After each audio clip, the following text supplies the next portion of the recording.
Mr. Mallya is out of the country.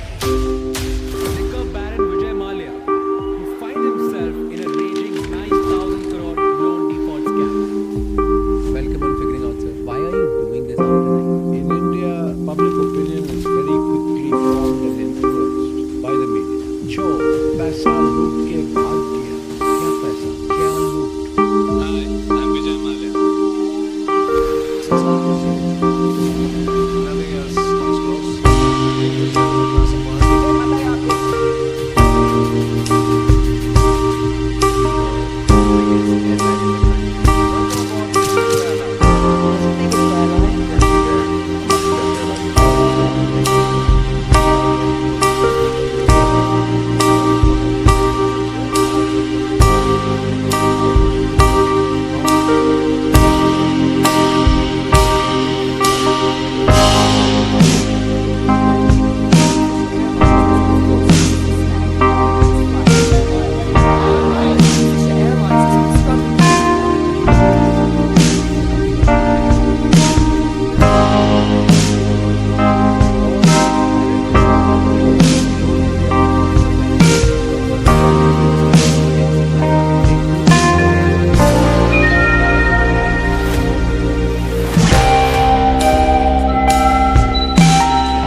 Kingfisher Airlines Have you ever imagined yourself actually going to jail? Would you be willing to return to country if you're assured fair trial? If I am assured, absolutely, I will think about it seriously. But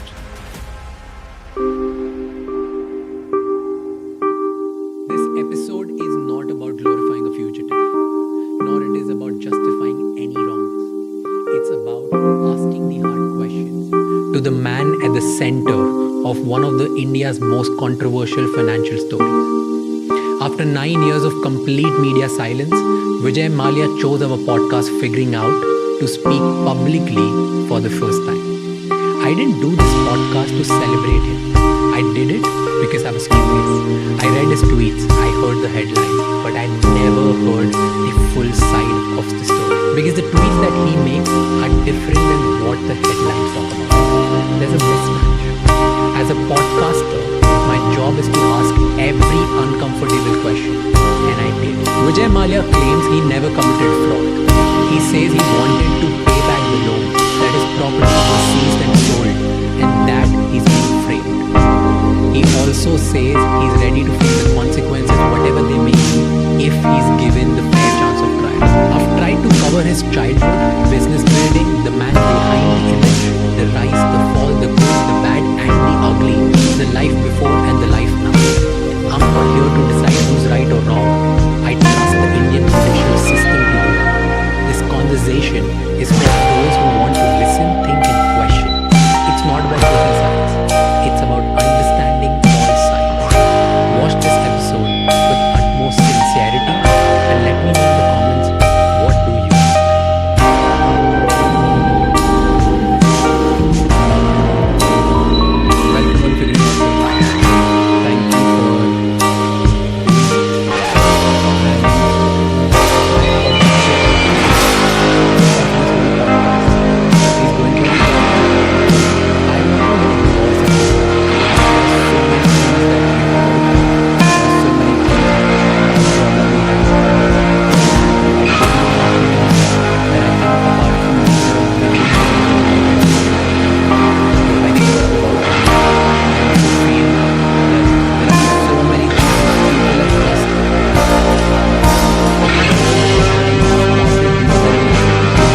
senseless trial by media in India, who, as you rightly pointed out, have created so many narratives, negative narratives about me, that I have become a lightning rod of public anger, being abused, called names, and that was very unfortunate, both professionally and personally.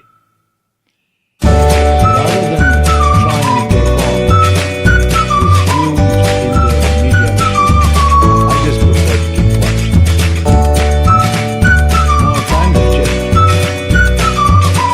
and I can't help but recalling that when President Trump was inaugurated, in the first press briefing by the White House press secretary, she said that a few seats were now going to be reserved for the very first time for people who represented new media or social media.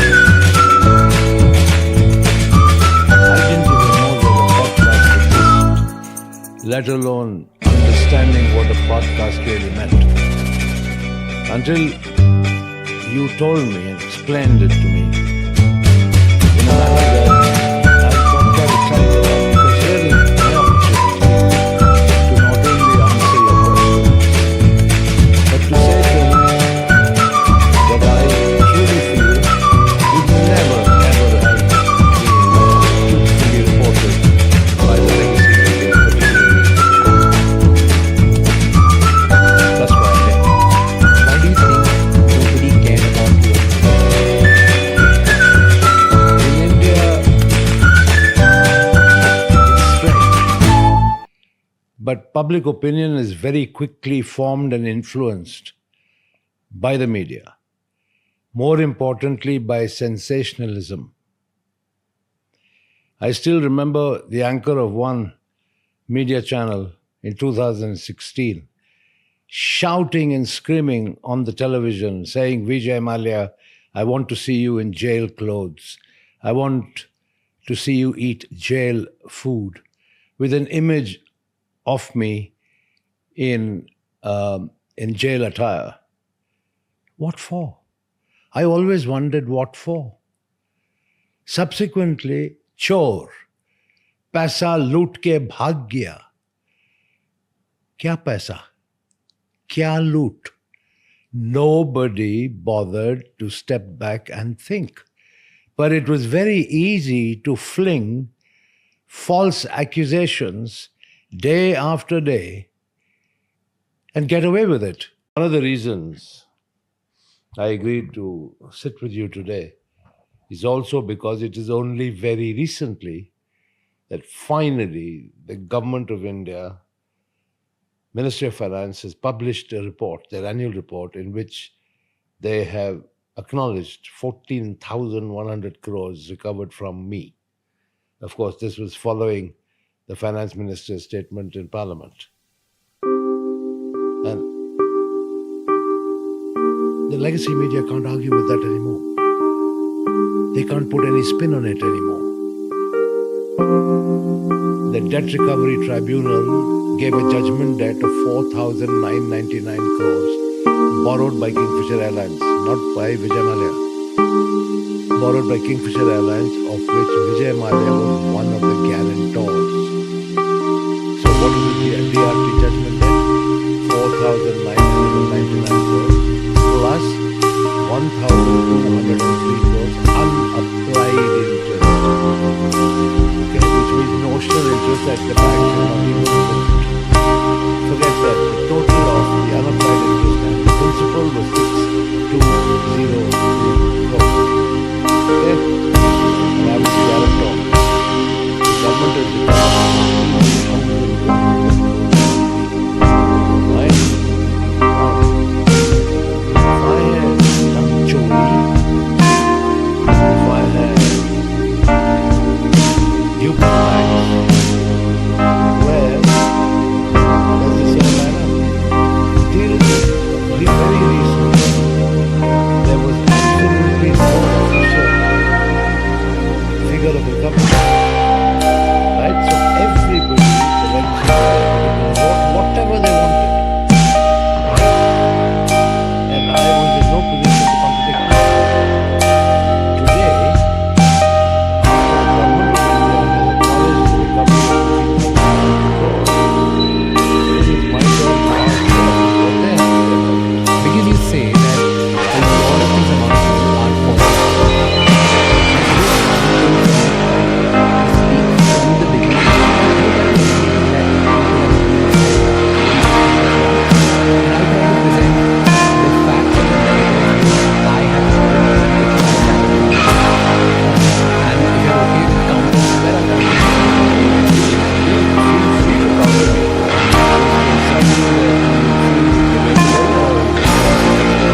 will be encompassed in your own questions.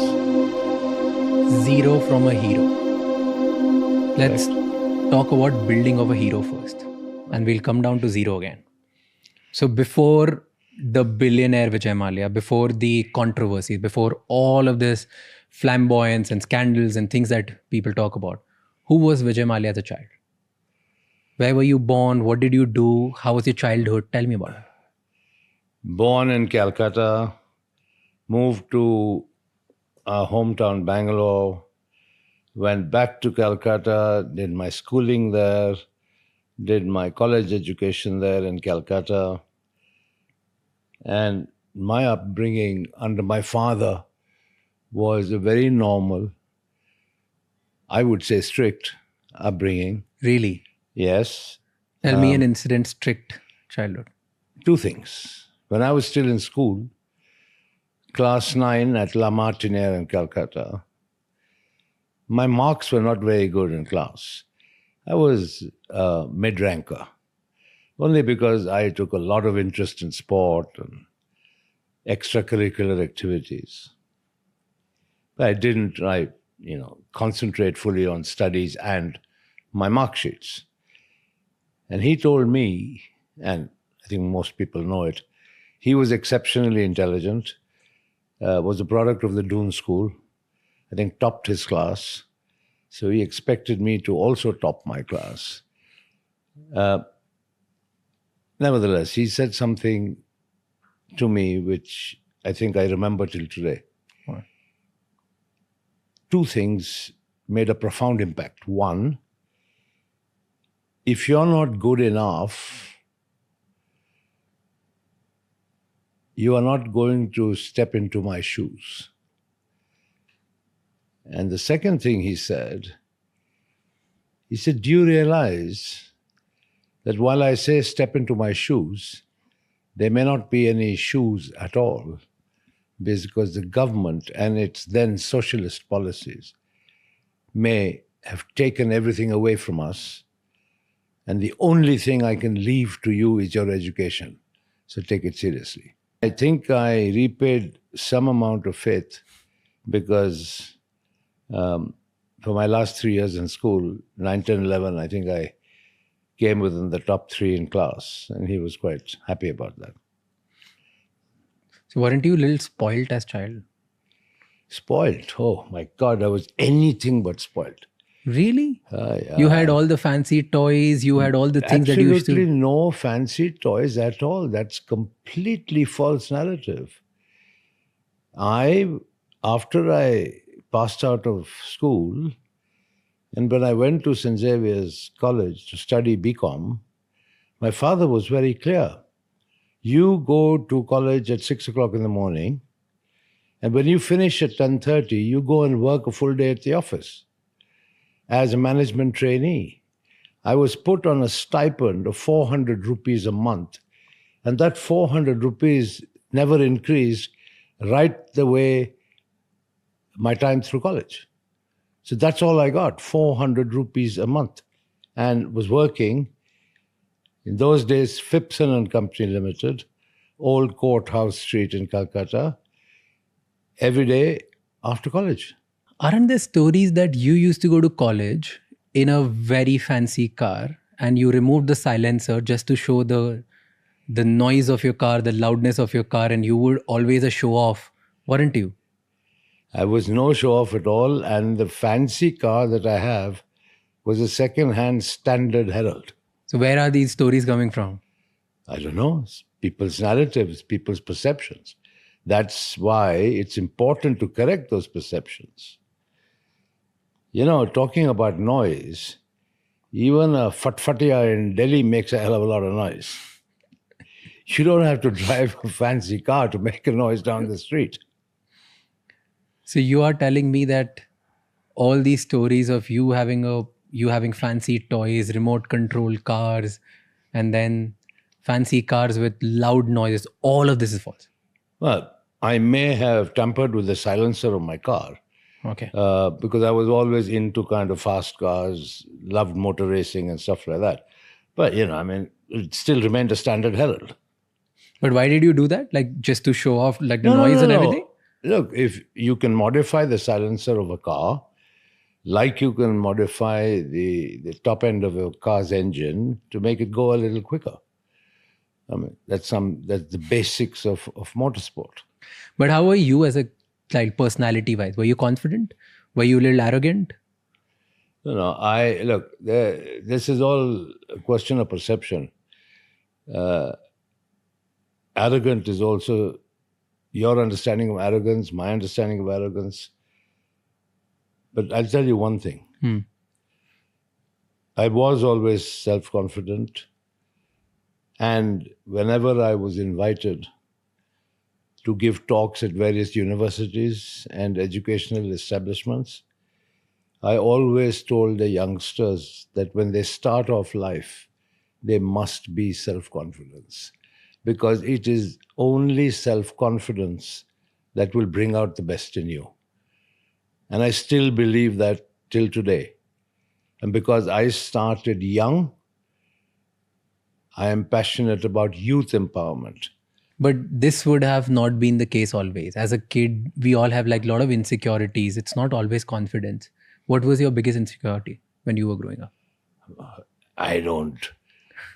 Yeah, probably the biggest insecurity was when the examination results were due and what my dad would have to say about it. But no, beyond that, my life is pretty plain and simple. Great bunch of school friends, great bunch of college buddies in Calcutta, not the glitzy lights of Bombay. And yeah, so it was pretty normal, but nothing fancy. But I had a very strict set of supervisors at work who were clearly instructed by my father to be tough with me, to make sure, I worked my butt off. And I'm none the happier for it. That's what made me. But did you ever get to a position or in a thinking as a child that one day I'll be powerful, one day I'll be very rich? No, absolutely not. I mean, how could I be so presumptuous? Here I had a dad who was hands-on, working 24/7, young, and who told me that if I didn't measure up, I'd have no place in the business. So I couldn't be presumptive, could I? But your father was a wealthy man. In those times, there were only few wealthy people. So you would presume this, right? Like, I will have all this wealth inherited. I'll be maybe bigger than my father, or maybe just have all of these things. I didn't have any such aspirations in those days. And wealth was something that was very relative. And my father certainly was a very frugal spender. So irrespective of how much wealth he had, he certainly wasn't a spendthrift. You said when you used to go to work, your father put strict supervisors. Right? What would those strict supervisors made you do? Well, first of all, make sure that I came to the office on time, straight after college. It wasn't as if I'd sort of roll up whenever I wanted to. Okay. The second, I was given a clear set of tasks. I was a salesman. I had to go and visit the shops in the market. I had to visit distributors.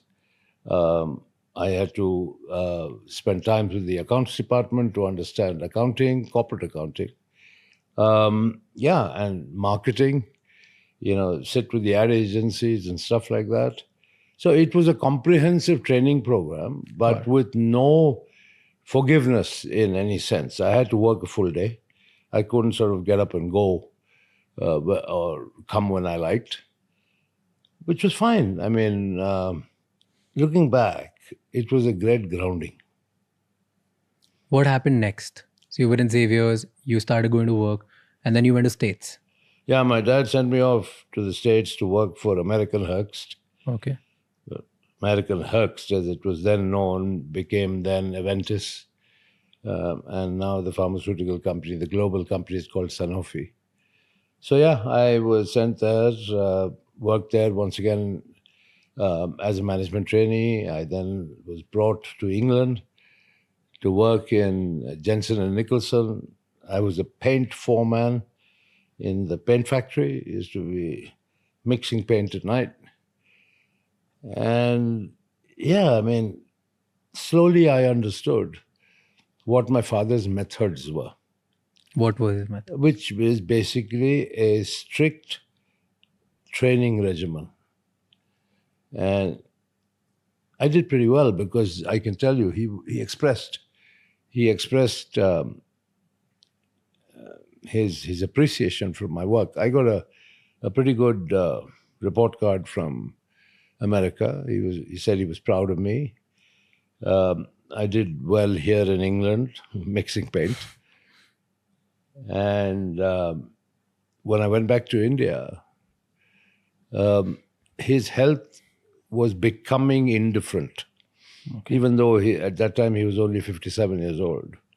His health was becoming indifferent. He had a history of heart disease. So he sort of got me to work for him in the core business. And then of course the story of Kingfisher, the story of McDowell's Number One, Bagpiper, and all these brands that subsequently became very well known began then. How was your relationship with your father? The relationship with my father was excellent.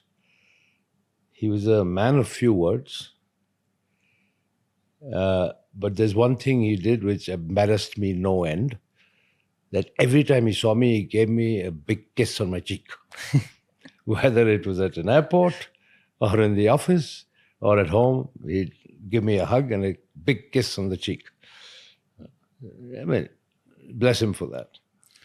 Did he ever doubt you that whether you will be able to continue and build his legacy or not? I think the biggest certificate I got was from my bosses in America.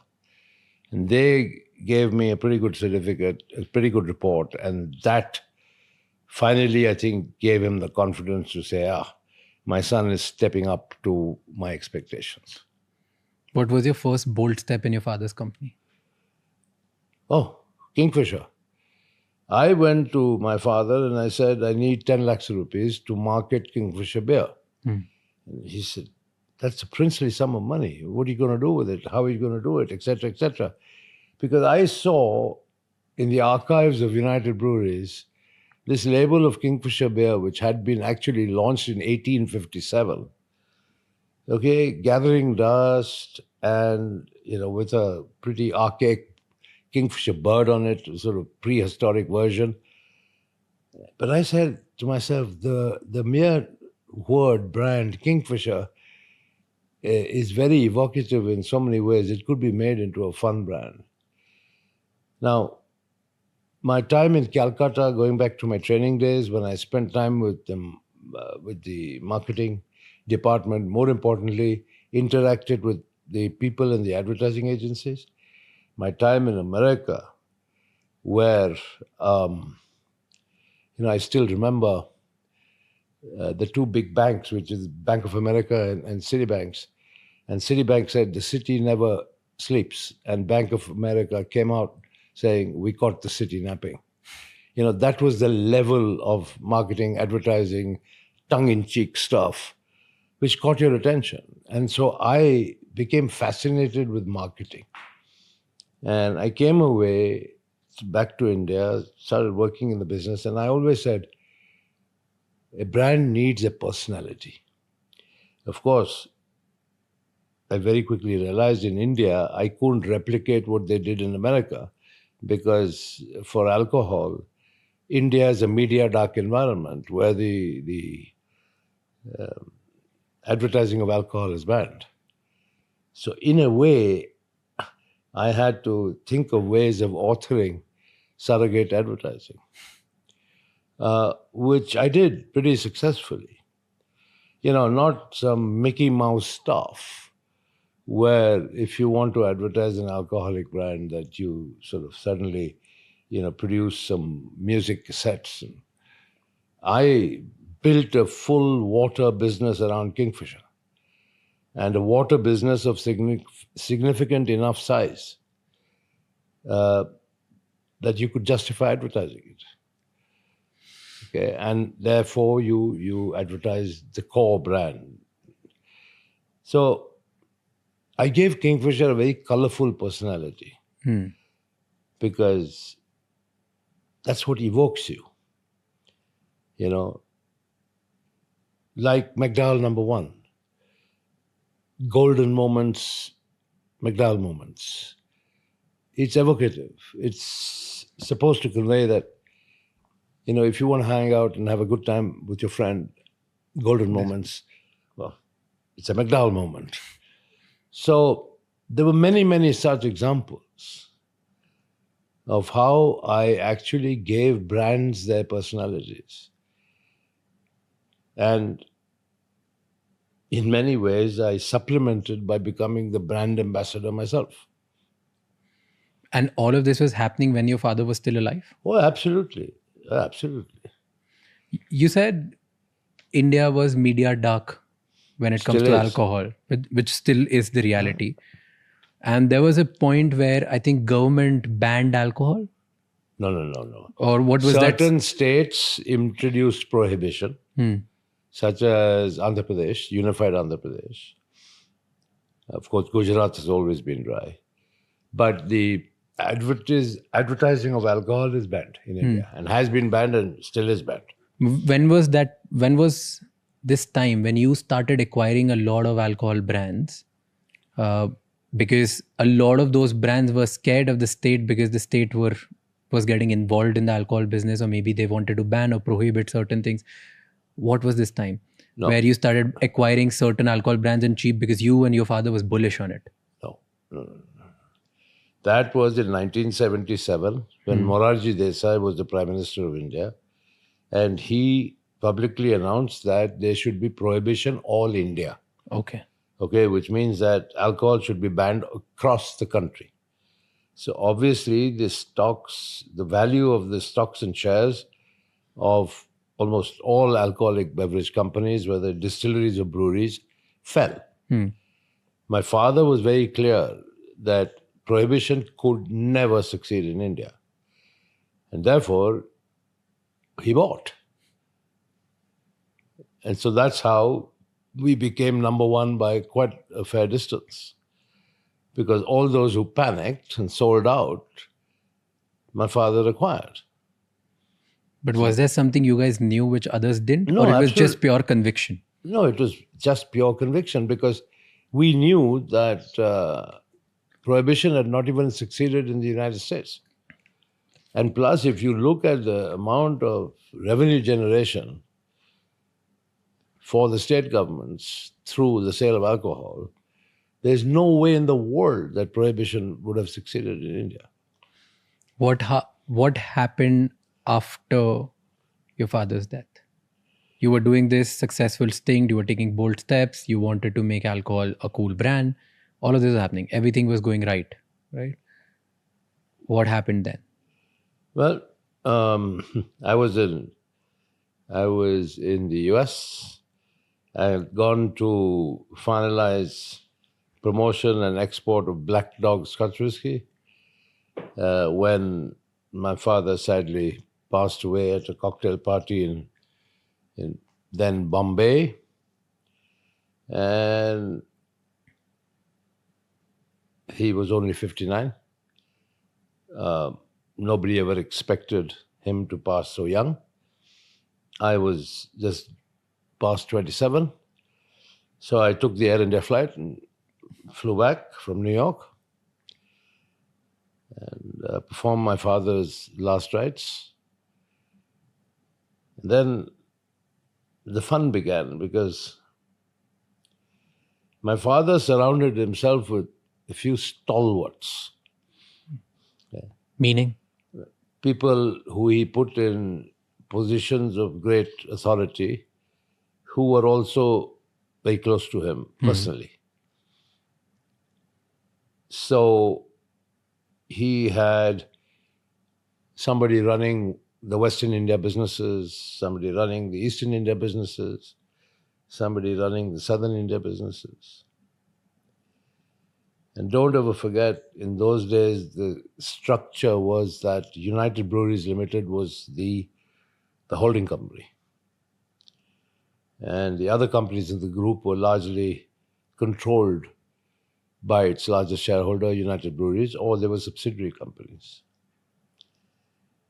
And so the inevitable debate started on what next, what role I should have. Of course, people acknowledged that I was in the business. But people, I think, were a little reticent to speak openly about their own aspirations of being the chairman. Then something very funny happened. We had annual general meeting of shareholders that was coming due. Mm-hmm. And the shareholders in the front line who had seen me with my dad proposed my name. And that's how all other aspirants were silenced, because they couldn't publicly sort of get up and say that they were more qualified, particularly when it was evident I had shareholder support. And there I was installed in what I call the hot seat at a very young age. But fortunately, thanks to my upbringing, my father's insistence on proper training, familiarization with the business, time in America, time working with him, I wasn't raw. I had a fair amount under my belt to be able to address the challenge of the role. I was reading an article where it said that you didn't trust people who were in control at the time of your father's when your father was a chairman. So that's why you hired your people and your friends, because you didn't know that if you could actually go to them for the right advice or no. No. That's completely misleading. It's false. I never hired any of my friends. But let's put it this way. They would have been too young and inexperienced in any case. You know, I mean, as I said, I was barely 28. They would be my contemporaries. So the question of hiring them and putting them in management positions just didn't arise. But I encouraged a lot of professionalism from within. I mean, people who then became the president of the spirits division, of the breweries division, and all the rest of it. I mean, my father's time, the average age of the regional directors or the regional satraps was probably around 60, between 60 and 65. And in 5 years after I reorganized, I mean, the average age was about 40. Okay, and these were all professional managers promoted from within the ranks. I mean, yes, there were a couple of exceptions where I hired people from extremely well-known organizations like major consultancy firms, so on and so forth. But beyond that, largely it was all internal promotion. Give me differences between before. Okay, so when your father was the chairman versus when you were the chairman. Give me 3-4 differences. What happened in United Breweries? It was the entire approach. For instance, mine was a decentralized, accountability-led approach. Okay. I would have monthly operating review meetings called MORs for each line of business. Okay. And that's all I wanted to know about how the businesses were performing on a regular day-to-day basis. I wasn't leaning over the shoulders of the management team and trying to micromanage things. When opportunities came along, then of course we'd had separate discussions. So if you empower people, accountability comes along with it, because people are also motivated to demonstrate their own capabilities. Now, my father's style was, as I said, far more hands-on, owner-operated, micromanaging management style, and he spent a lot of time doing it. I had a lot of free time. as I will tell you as we proceed, because of this decentralization and this whole new management culture that I had Enough time in your hand. introduced in the UB group. And this was between, let's say, 1983 and 1986, 87. That is why I was able to then acquire the Berger Paints global business based here in the UK and actually become a non-resident Indian. In 86. 88. 80, okay. Yeah. And I still have a letter from the Reserve Bank of India confirming that from 1988 I would be treated as a non-resident Indian for tax and exchange control purposes. And the reason, and of course that obviously meant that I couldn't spend more than 180 days in India. Well, the luxury of spending 180 days out of India, running this new opportunity in international business, Paints business. I was able to do it only because of the decentralized management structure implemented in India. So both the foreign businesses and the Indian businesses ran very well. Give me differences and similarities between Vijay Mallya and Vijay Mallya. Well, Vijay Mallya's thought 100 times about spending money. Vijay Mallya probably thought twice. Yeah, well, I guess it's age. It's aspiration, it's age, it's different styles and outlook on life. Was there any difference in terms of public attention as well? You were pretty loud, your personality was... No. Look, once again, you can think whatever you want to think of me, and so can the whole world. Just because I'm a self-confident guy who is not afraid of public speaking, who doesn't suffer from stage fright, if you want to say that I am arrogant, flamboyant, go ahead and say it. I can't deny it. My father was very shy of public speaking. Totally the opposite. I am a very confident public speaker. I used to debate in school. I used to participate in drama in school. So I can speak. So you didn't want public recognition. You loved speaking. No, well, if somebody asked me a question or I was invited to speak, I'd speak. And people would, well, in some cases, tell me I'm talking nonsense. And in most cases, say they like my speak. But I was able to communicate from a platform. But won't you speak certain things and tweak your speeches in a way that becomes headlines? I never looked for headlines. I never ever looked for headlines. The headlines were created around me by the media. Let's take the case of flamboyance. Okay, and let's spend a minute on analyzing flamboyance. To me, flamboyance means loving life and appreciating the good things in life. That's what flamboyance is. In a public way. Okay. That is what I would say is the meaning of flamboyance. How old was I when my father died? 28. Compare me to other industrialists in India at that time. I was 28. I was chairman of UB Group.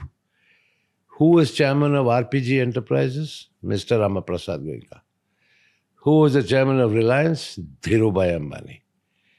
Who was the chairman of the Birla Group? Mr. B.K. Birla.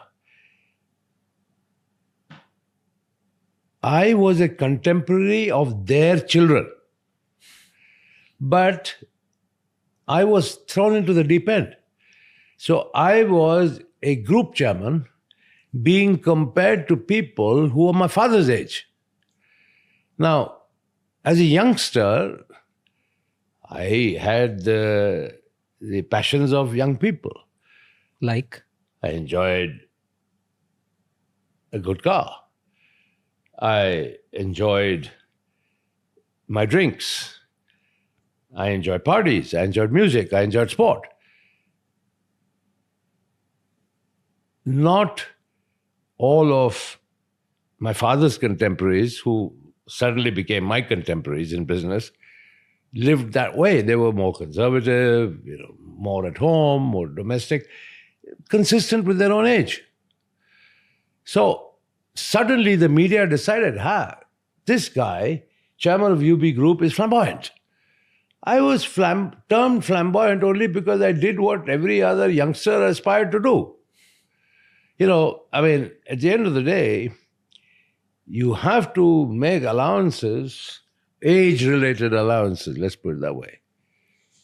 But it's okay. I have no regrets. I didn't spend anybody else's money. I spent my own money. I lived my life the way I wanted to live my life.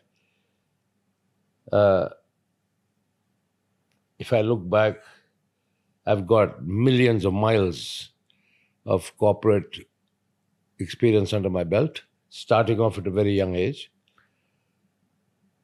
And I hope people appreciate the more positive contributions that I have made, rather than the persistently negative narrative that has overtaken and overshadowed effectively a whole career.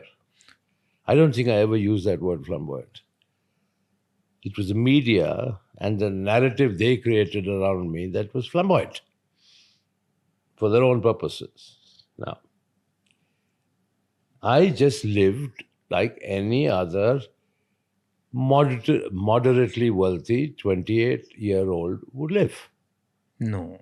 Yeah, You lived an absolutely. extraordinary life. How can it be extraordinary? In what way? Do you know what the exchange controls were in India? Do you know if you could import a Ferrari in India? Today you can. But go back to the 1985, 86, could you import a Ferrari? No way in the world. So did you or did you not? You could only buy cars from the State Trading Corporation through an auction process in Delhi. But you ended up buying all of them. I could not.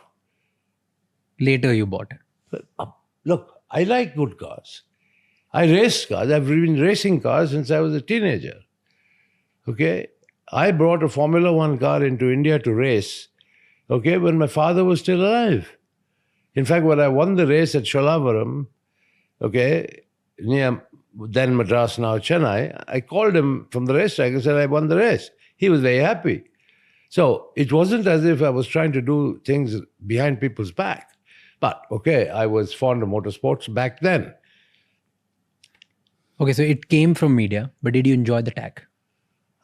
Of Where flamboyant? did I have the time to enjoy or spend my time and energy denying?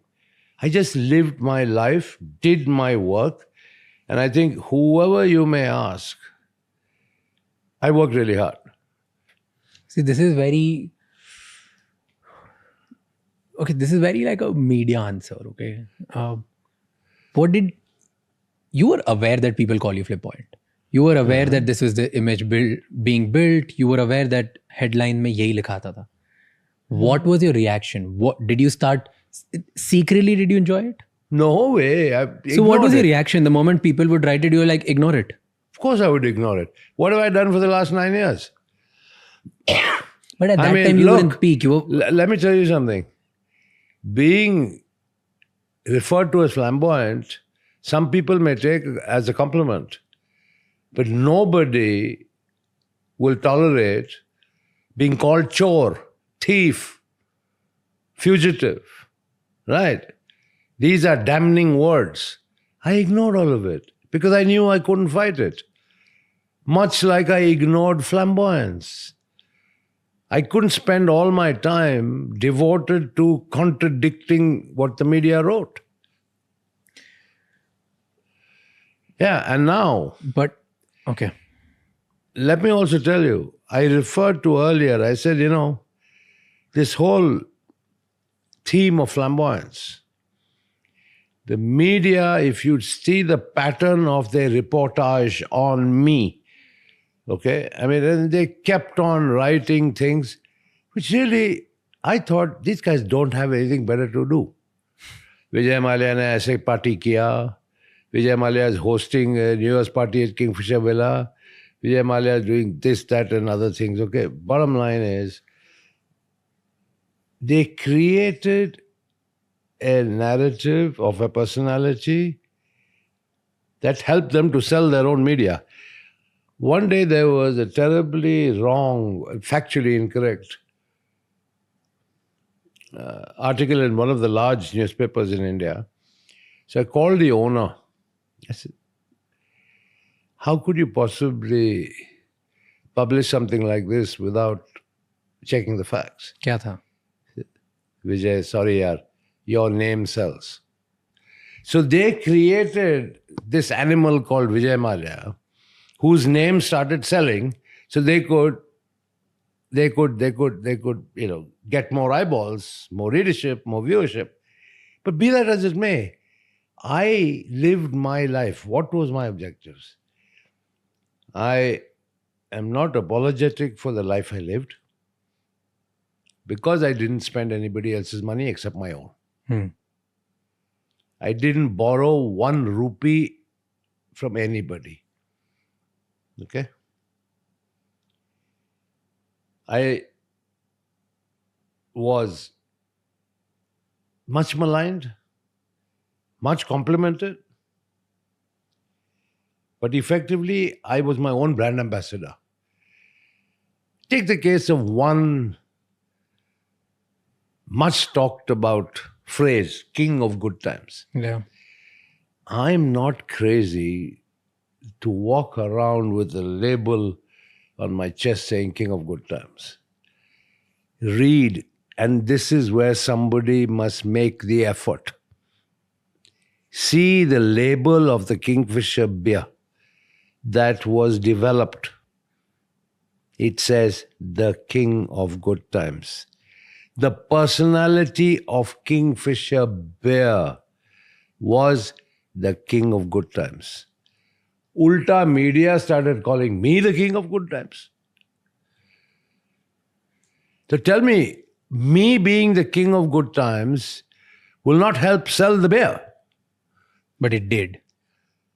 Because the beer itself was the genuine king of good times. And the personality that I gave Kingfisher, promoting sport, promoting fashion, promoting music, sponsoring motor racing. So all the stuff that's exciting to youngsters, that represented the personality of the Kingfisher brand. That's why Kingfisher was such a success. But talk to me about building of Kingfisher. Don't you think it was at least that's what I think. It was a very well curated strategy that I will become a brand which represents Kingfisher. No, I was brand ambassador. And I have done it not only for Kingfisher, but take the case of our spirits business. I actually came on national television with an ad encouraging people not to drink and drive. I did it myself. I didn't get some film star to do it. I did it myself. So becoming a personal brand was a strategy then. Of course it was. So then why does it bother you that you were Doesn't bother tagged me. as like the king Never of good bothered times? me. But that's what I'm saying. But I am not the person who labeled myself as king of good times. You It so curated happened that the media started calling me the king of good times. Fine. because subtly you curated this, no? I didn't curate king of good times. In what way? By doing actually what? promoting a lifestyle which every young person would aspire to. Why not? Young people are entitled to aspirations. Young people are entitled to improve lifestyles.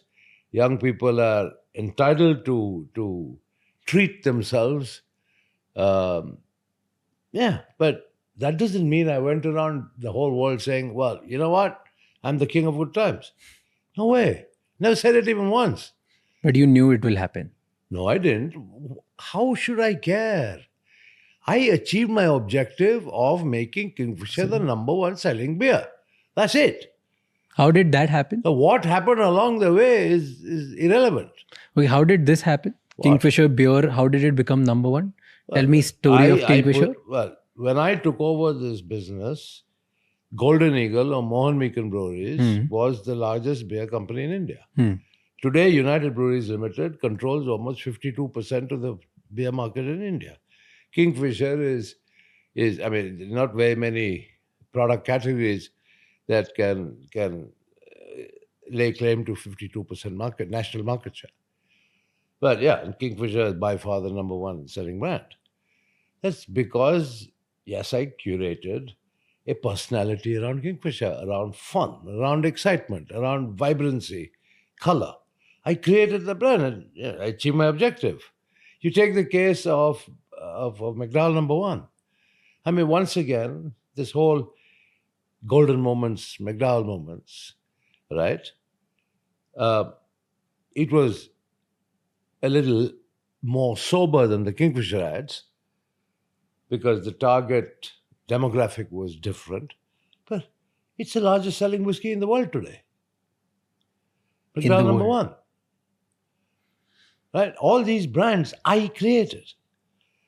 Tell me one turning point which just made everything good for you in Kingfisher beer specifically.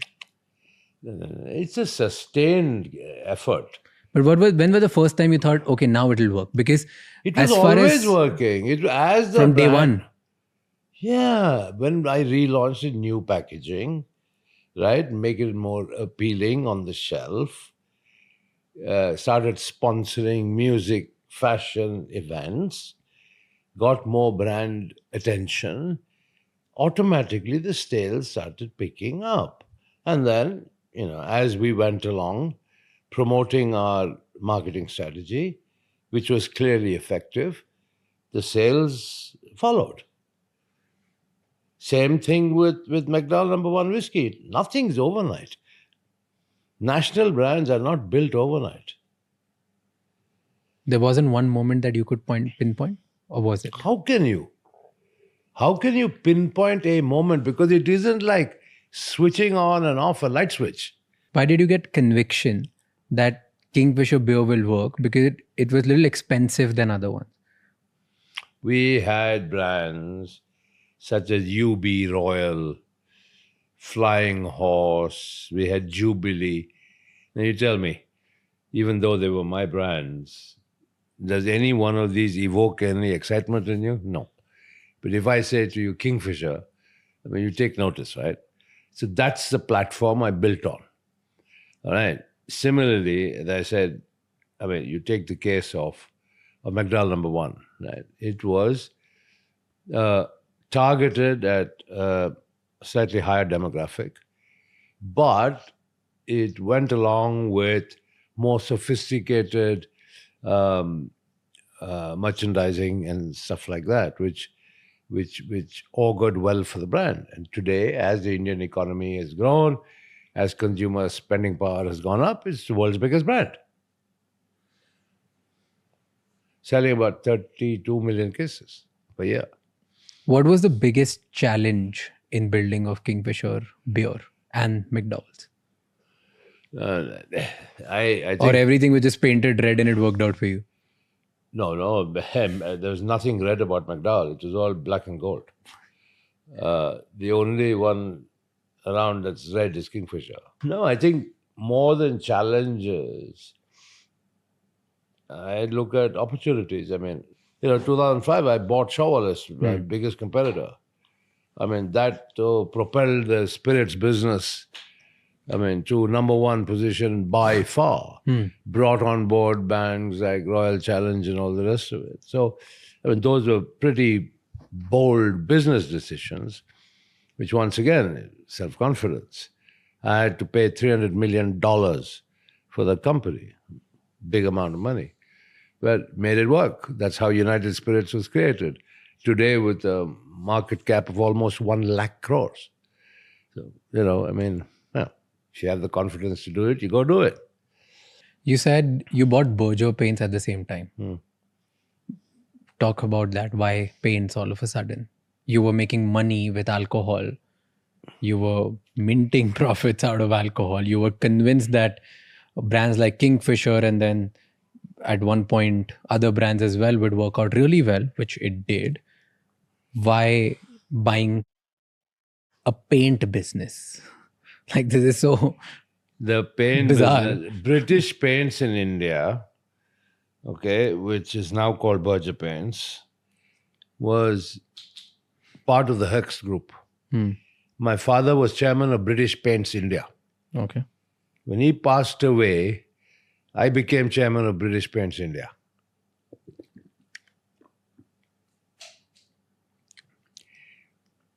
During my tenure as chairman of British Paints India, I learned something about the paint business.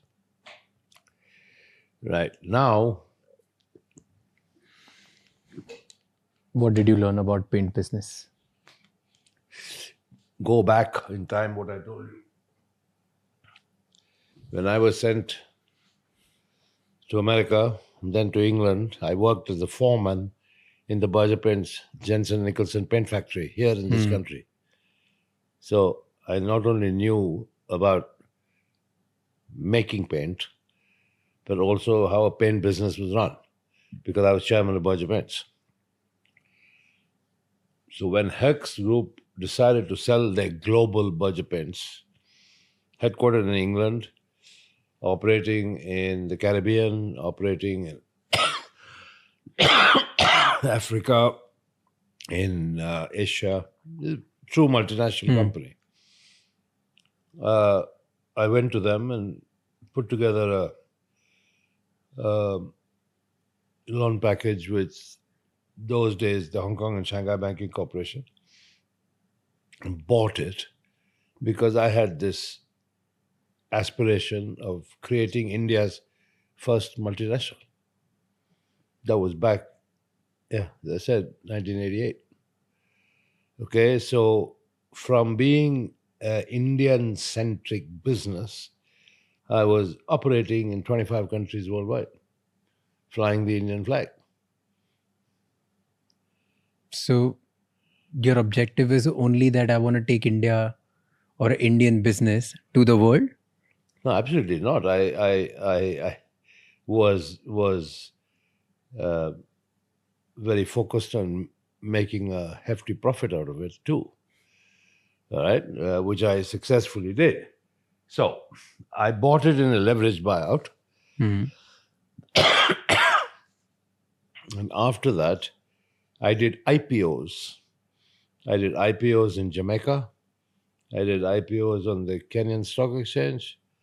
I did an IPO on the Singapore Stock Exchange and diluted our shareholding to 51%, but used the proceeds of the IPO to pay down the debt. Right?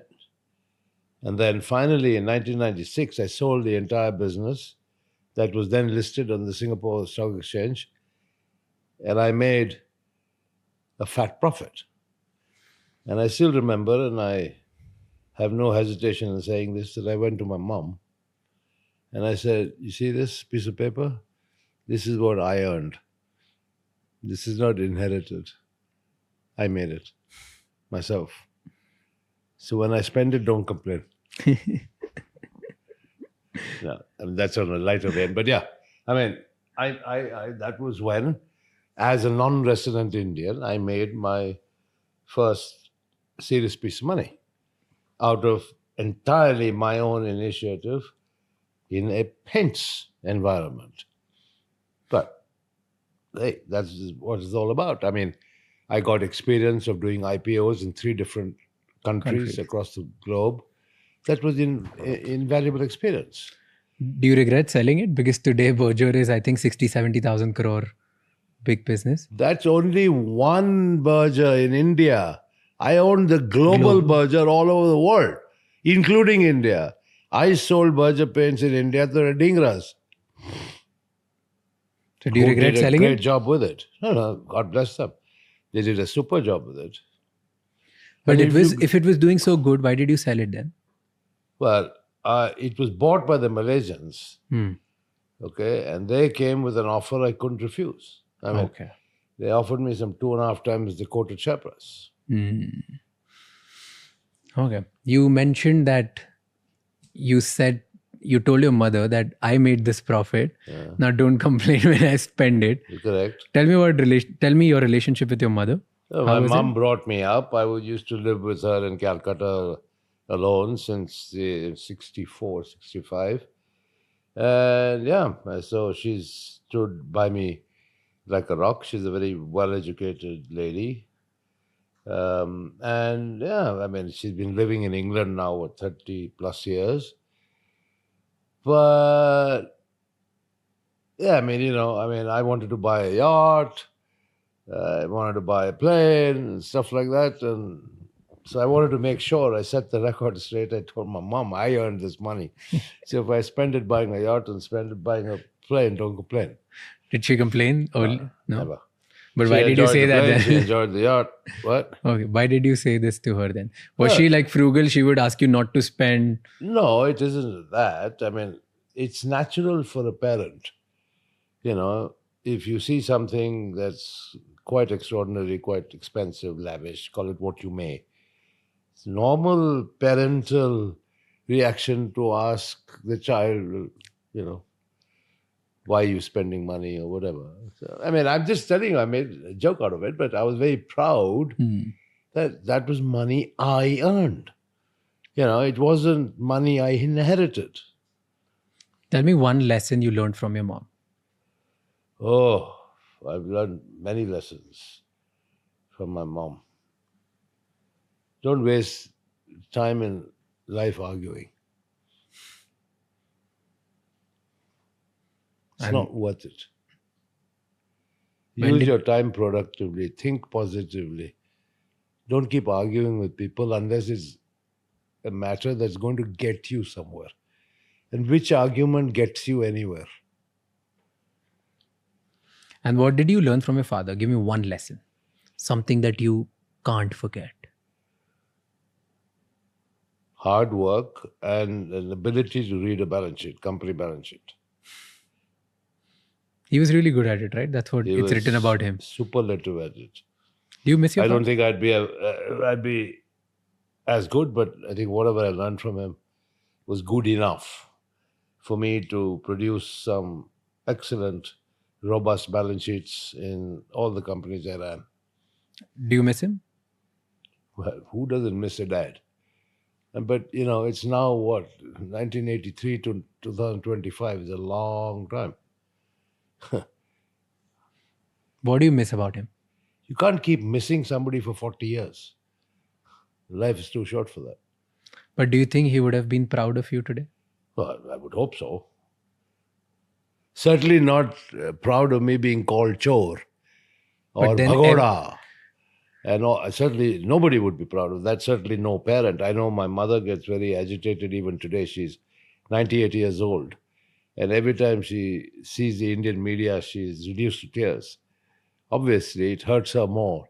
I'm probably more thick-skinned, more robust, and I just ignore it. But, at that age, my mother doesn't. And it's very unfair what has been written, what has been alleged, because it's complete nonsense.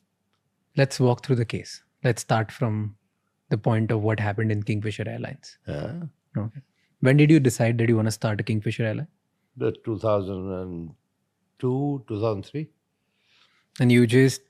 Okay, so here's the story. Hear me out. What I have gathered from reading about it is one day, out of blue, you go to an AGM or like just a board meeting, I think, not AGM.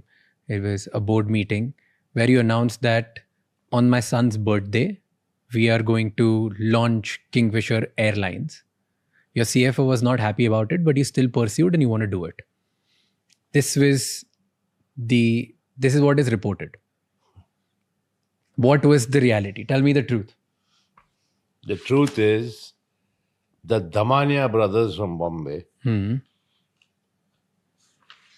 who previously had Damania Airlines, came and made a presentation to my CFO, Ravi Narungadi, saying the time is ripe to start an airline now. Okay. Ravi Narungadi had discussions with them, came to me and said, "Would you like to look at this proposal?" I said, "Yes." We looked at it, and finally we decided, yes, it is opportune. So let's go for it. Okay. That's how the idea of an airline was born. And then you didn't take anyone in confidence. You were just, hey, out of nowhere, I think we are an alcohol business. Now we want an airline business. No, there's nothing wrong in diversification. The UB group has had a history even during my father's time of operating food processing companies, petrochemical companies, electromechanical companies. So, I mean, diversity was nothing new to us. So your initial plan to launch an airline was 7th May 2005, but you ended up launching on 9th May 2005, right? And This then whole business of launch on son's birthday as a birthday gift and all is complete baloney. All right? I think my son would be embarrassed and I would be equally embarrassed to say I'm starting an airline. All right? As an 18th birthday gift. Complete nonsense. All right? But okay. Once again, media narratives are best ignored. A full-blown professional management team was in position before the airline even started, before the first plane arrived. Okay? The CEO and the director of engineering were both hired from the US. Okay? And the airline was launched. There's a lot of narrative about Kingfisher Airlines. There's a lot of narrative about mismanagement. A lot of narrative about the Deccan acquisition. All sorts of things. let's pick one by one. Yeah. What was the first vision of Kingfisher Airlines when you were starting in 2005? To produce the best flying experience that India had ever seen. Make it a premium experience? Totally a premium experience, number one, in terms of passenger comfort, safety. Number two, to connect places in India that had never ever been connected before. And that it was a really serious part of the growing infrastructural needs of the country. But I was watching one documentary about you, and I think the person who you got to lead was Alex. Yeah, Wilcox. Yeah. So Alex said that you convinced him that you want to build a low-cost carrier, but it was not like that. And in your own words, if you're giving a vision that I want to build a premium experience, why did you get a CEO or like a president, I don't know what was his position, but somebody to lead by telling him that you want to build a low-cost carrier? That is your own misinformation. He said it somewhere. I'm just quoting him. Fair enough. I haven't seen it, but I'll respond. Kingfisher Airlines started off as a single-class airline, low cost, but with a difference. It had in-flight entertainment and it offered meals. Everything else that's applicable to a low-cost airline was applied to Kingfisher as well. Commonality of fleet, commonality of training, the whole lot. I mean, there's a whole set of rules. What is a low-cost carrier? What is a full-service carrier? Right? And that even descends down to intricacies such as the type of reservation system, flight planning system you use, and all the rest of it. So Kingfisher had all the low-cost attributes. Okay, the only product plus was in-flight entertainment for the first time ever in India and good food. So, to me, the logic from my marketing experience was Indians love entertainment, therefore the in-flight entertainment system, and Indians love food. So, good food. Right? And then, of course, okay, service quality, whether you're a low cost or a full service, I mean, you'd like a nice, well-trained, polite set of crew. And we spent a lot of time and energy on that. Then, when we saw the market evolve, we added Kingfisher First, which is basically the business class. Why? Because the market demanded that on certain routes, right? There's certain people who would not fly Kingfisher because we didn't have a front cabin or a business class, who would always fly jet. Okay, because jet had a two class, a business class and an economy class, right? And now, just to prove my point, Indigo is often referred to as the most successful low-cost carrier in the world, and certainly the largest low-cost carrier in India. What's Indigo doing now? Installing a business class, right? Yeah? So it's not such a dumb idea. Right? So it worked in your favor initially. Yes. So by 2008, you were the biggest airline in the country, And having a 27% market share, yes. right? What went wrong? If things were right, your marketing was working, you had everything right. In fact, before even you answer that, I want to go to, which is often talked about, is your training of cabin crew. What was the idea behind that? You selected certain people based on how they look or how they're going to be presented. Yeah, but I mean, at the end of the day, you have very good-looking ladies who sadly can't speak very well. Now, what is one of the key attributes of a cabin crew? Communication. I mean, you may look good, but if you can't communicate with the passenger, that doesn't serve the purpose. The kind of service standards that I set for the airline. And my service standards were unique. They included, in business class, the air hostesses cleaning the reading glasses and spectacles of our customers. We call them guests, right? So there were little things that made a vast difference in the customer experience. Tell me three more things. This is one. Okay. Secondly, the food was second to none, right? I mean, the quality of the seats themselves, the recline and all the rest of it, what they call the seat pitch, it was second to none. So there were so many little attributes. We called customers not passengers but guests. Many airlines have copied us since.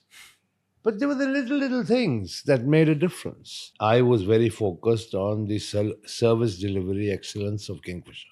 You can go further because you don't know this, you can't ask me the question. Yeah. So let me tell you. Yeah. In the first 1 year, the airport manager at every single airport in India had to send me on my personal mobile an SMS with the flight number, the scheduled time of departure, and the actual departure time. So every night before I went to bed, which was rather late, I used to look at my phone, every single flight of Kingfisher of that day. I used to monitor personally the on-time performance. You were so detailed focused. You were so...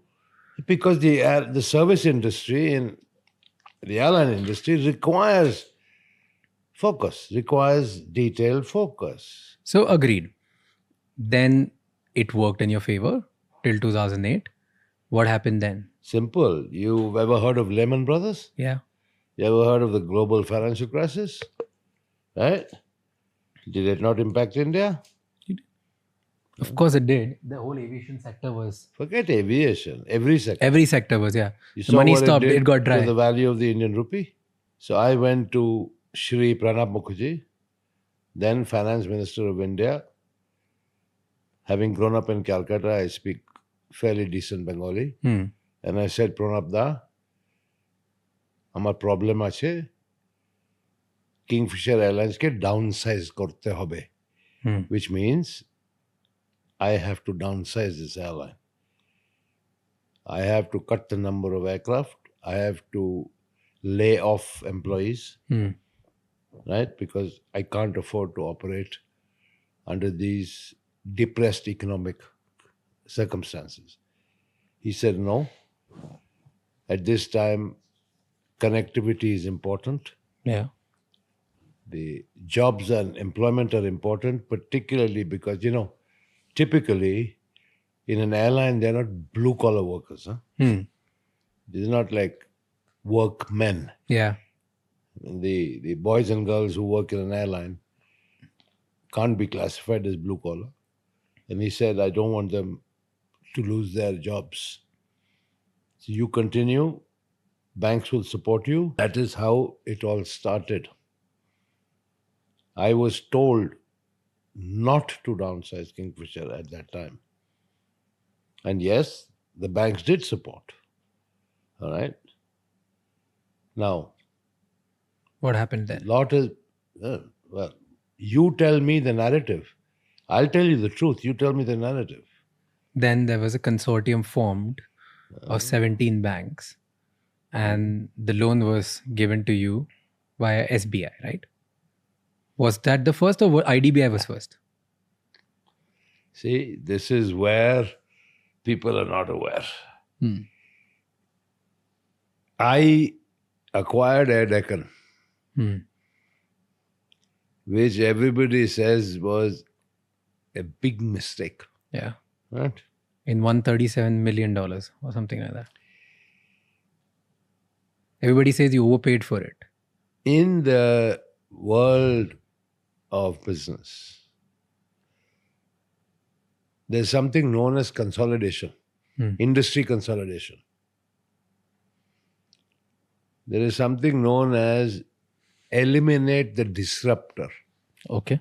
Air Deccan was famous for advertising and promoting 1 rupee tickets. Yeah.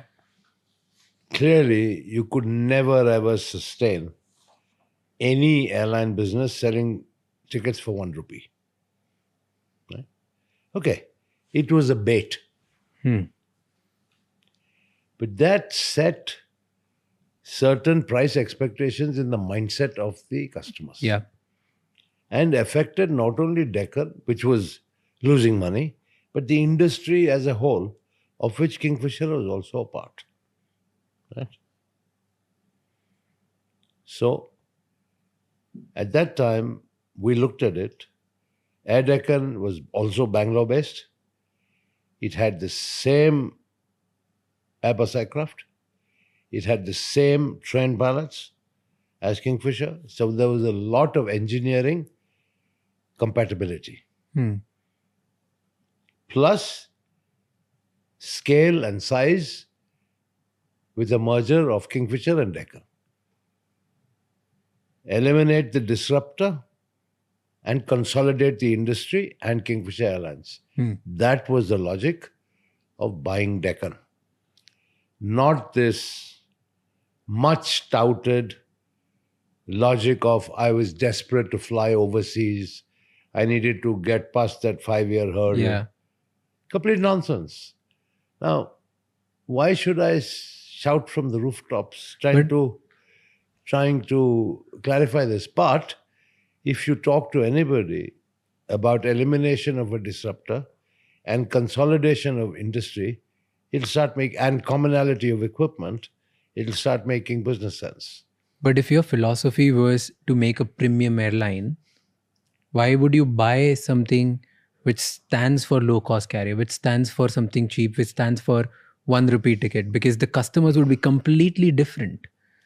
The only obvious sense which anybody could make it out from it was, if you are going for a different vision, you are probably going out because the 5-year window which you wanted to bounce, right? Probably, of course. Like that was the logic. To clarify, to tell people who don't know about it, the logic that people talk about is, if an Indian airline wanted to fly overseas, they should have operated in India for at least 5 years before getting the license to operate air. Yes. Correct. And you didn't have that. Yes. And that's why you bought Air Deccan, so that you could start flying overseas. And you paid an absurd amount of price for it. That's what people say. So who are the people that you're quoting? Everybody, like all the things that I've read, all the I things, know, all the so media, like media, right? yeah, like the Legacy media, right? legacy media, Yeah. the people who are responsible for giving us the information. I mean, that's what, as a citizen, that's where I get my information from. Correct. And at least from the ones who I really respect.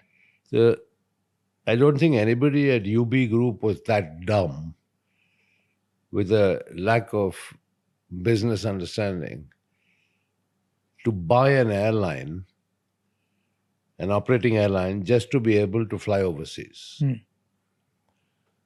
I'm telling you, the logic was consolidation of the industry, given the commonality of equipment. I referred a little earlier to the installation of a front cabin of business class, which we called Kingfisher First, which Indigo are doing even now. There are certain routes in India that demand, right, a front cabin where there are people who will only fly business class. Fair. But the bulk of India, people want a single class product. Deccan fitted that bill fantastically, right? We opened up more routes than had ever been opened before or available for air connectivity.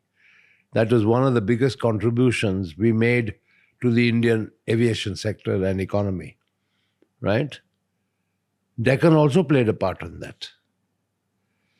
So, Kingfisher's sad failure subsequently had nothing to do with Deccan. Okay. Nothing to do with how much we paid for Deccan. Right? Got it. Those were totally separate set of reasons. Right? But Business reasons. Here's the question on it. So I get the idea that you wanted to service more routes. You wanted to consolidate. That was a business decision. You saw that, hey, I want to build a premium airline, but there's a bulk of India who cares about the price. And you wanted to contribute to make sure that I want to make sure that India gets to fly anywhere and everywhere through the price point which Air Deccan provides. And if I could be the one to consolidate it and I could be the one to actually eliminate the disruptor, I should do it. Business decision. Brilliant. Do you think then the wrong decision was to rebrand it to Kingfisher Red? No, because you can't start operating one Deccan and one Kingfisher. So we just called it Kingfisher Red. I mean, rebranding is common in the world. Take Coca-Cola, right? There's Coke, there's Coke Zero, there's Diet Coke. There's all Coke, right? So a multi-brand strategy is no rocket science. Yeah. But then the philosophy of Air Deccan was low cost. And in Kingfisher Red, so Kingfisher stood for premium, Kingfisher Red stood for low cost. It was differentiated Kingfisher First and Kingfisher Red. Okay. Right? You tell me something. What's the difference between Coke Zero and Diet Coke? Tell me. Just two names, I don't know. Yeah, fine. What's the philosophy behind it? You don't know. So how can all these commentators be commenting on Kingfisher First and Kingfisher Red? You know, the trouble in India is that there are too many commentators who don't understand the facts. And of course, the media plays to the gallery. And that's how disinformation gets spread wide. And then you stated somewhere, again, the commentators I'm quoting, that I want to, if I've put in a name Kingfisher on an airline, no matter even if it's low cost, I want to provide all the services. You started providing all the services, you started providing catering, you started providing everything in a low cost carrier, didn't you?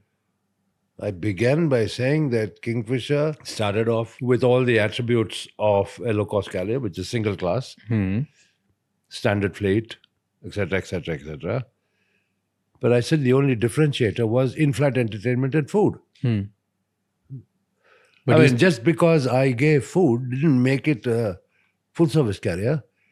I mean, you want, shall I give you examples? Yeah. You go on any low-cost carrier here in Europe, all right? Do they starve you or do they feed you? But you have to pay for it. No, all of them? I don't know, few of them, the ones I've flown. Okay. So there are exceptions. Okay.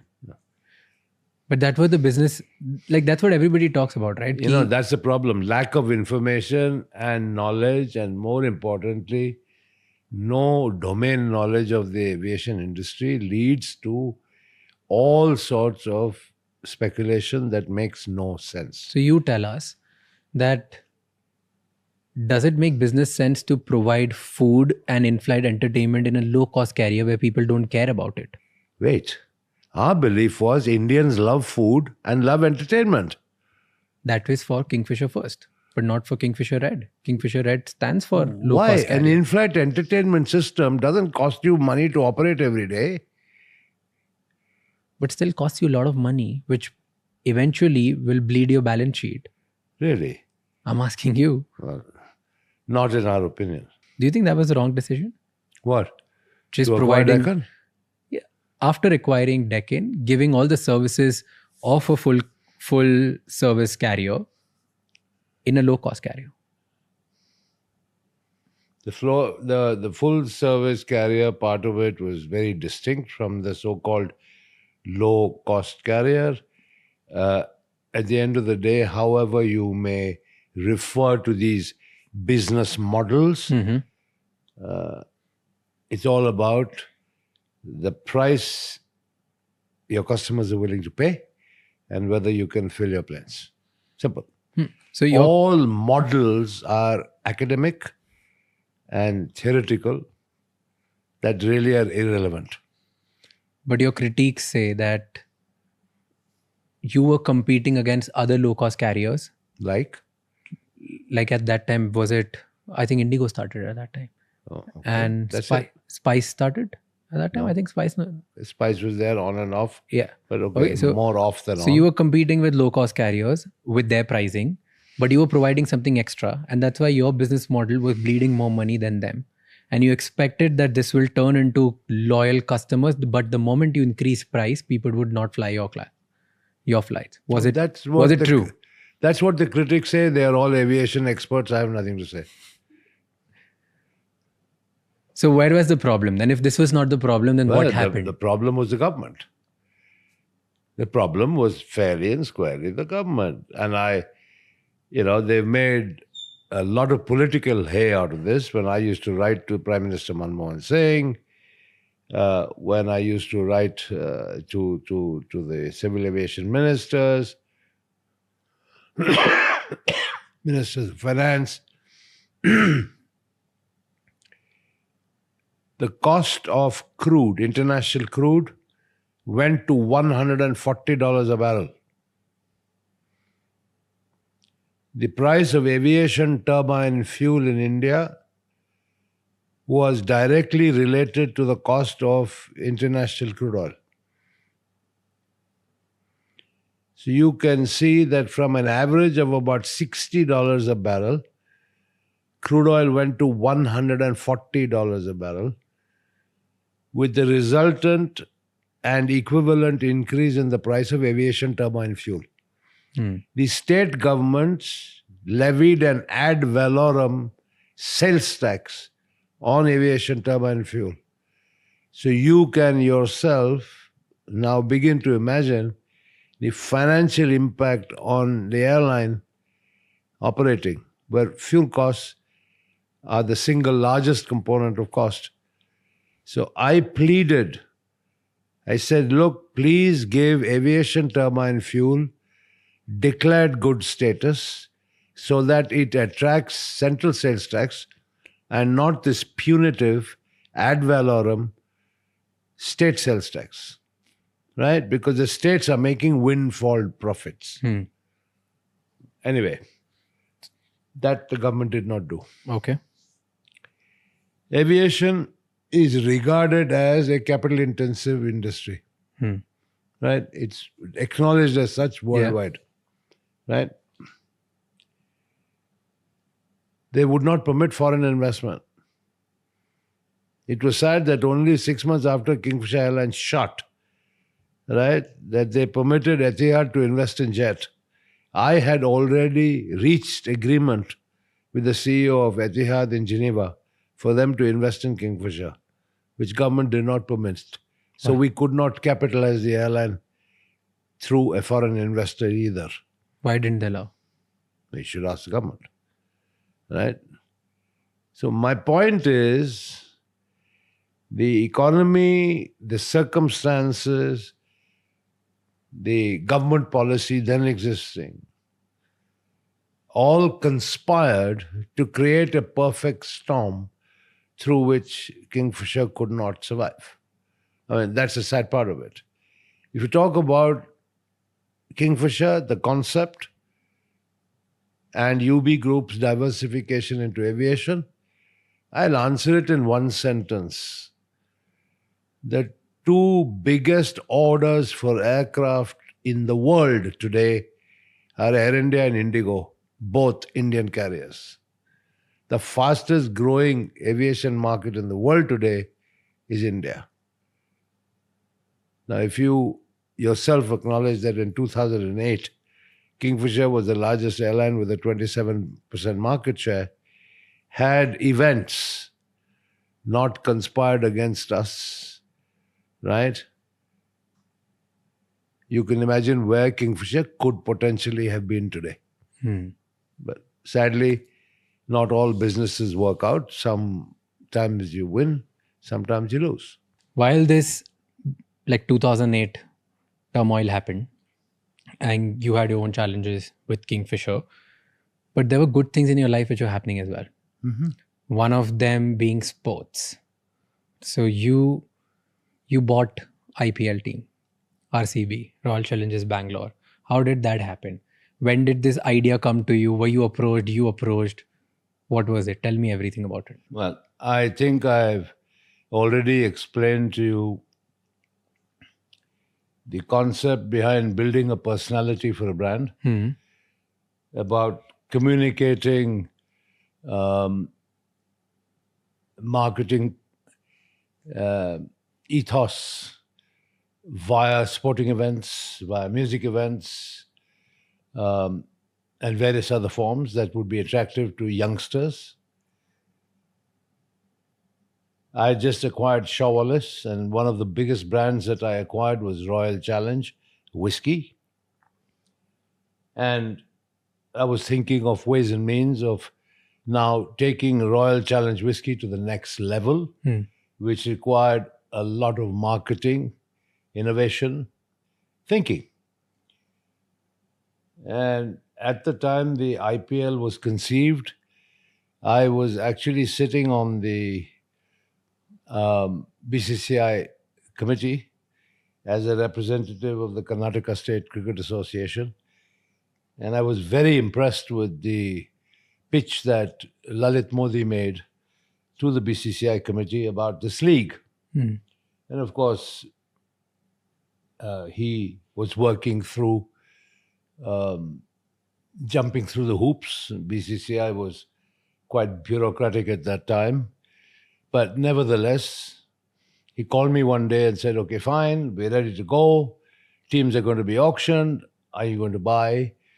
And I thought to myself, I said, wow, in a country where cricket is a religion, what better platform can I have to promote my brands than through an IPL franchise?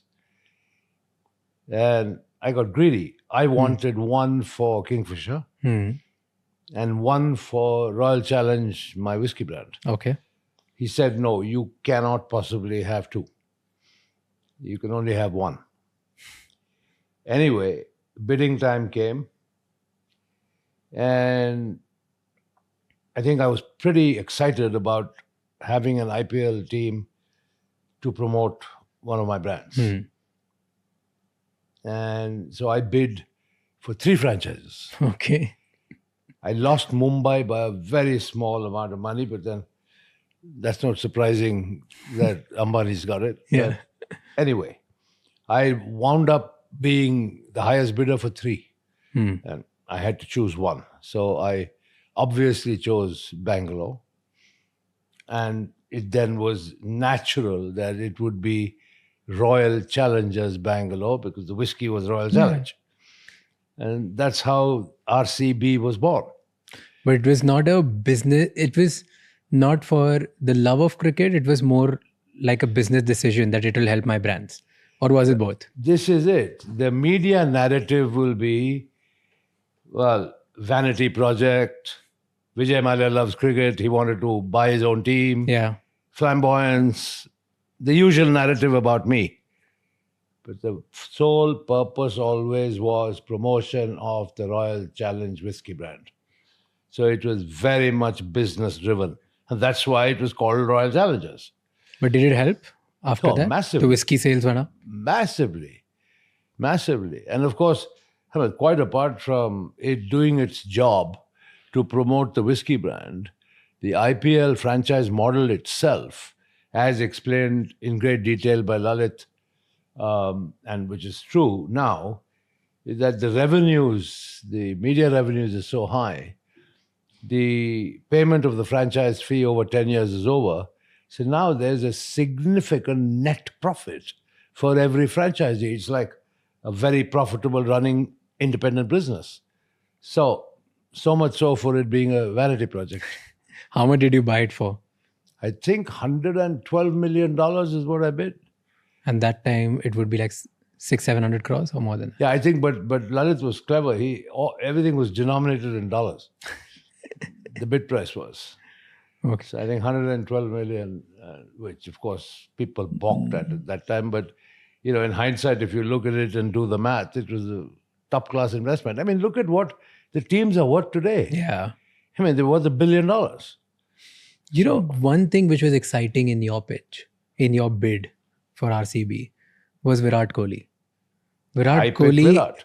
under 19, Yeah. you bid for him. Yeah. And you, if I'm not wrong, you got it for like 20 lakhs something. Correct. Why did you pick Virat at such a young age? Well, you know, obviously there were the young cricketers, and it was draw by lots, right? And fine, I got lucky, so I got to pick, and I immediately went for Virat.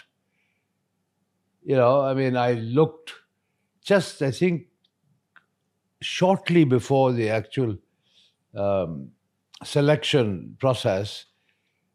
They were playing the Under-19 World Cup, and I was very impressed. And so I picked him, and, you know, it's wonderful. 18 years later, he's still there. So with just his performance, or were No, you able to see absolutely. something? Yeah, he was a young kid at that time when I got him, but, you know, full of energy, great talent, and, you know, one of the greatest Indian cricketers ever. If you had the choice to pick 2 or 3 players from other teams for RCB today, who would you pick? If dreams could come true, Jasprit Bumrah. Yeah.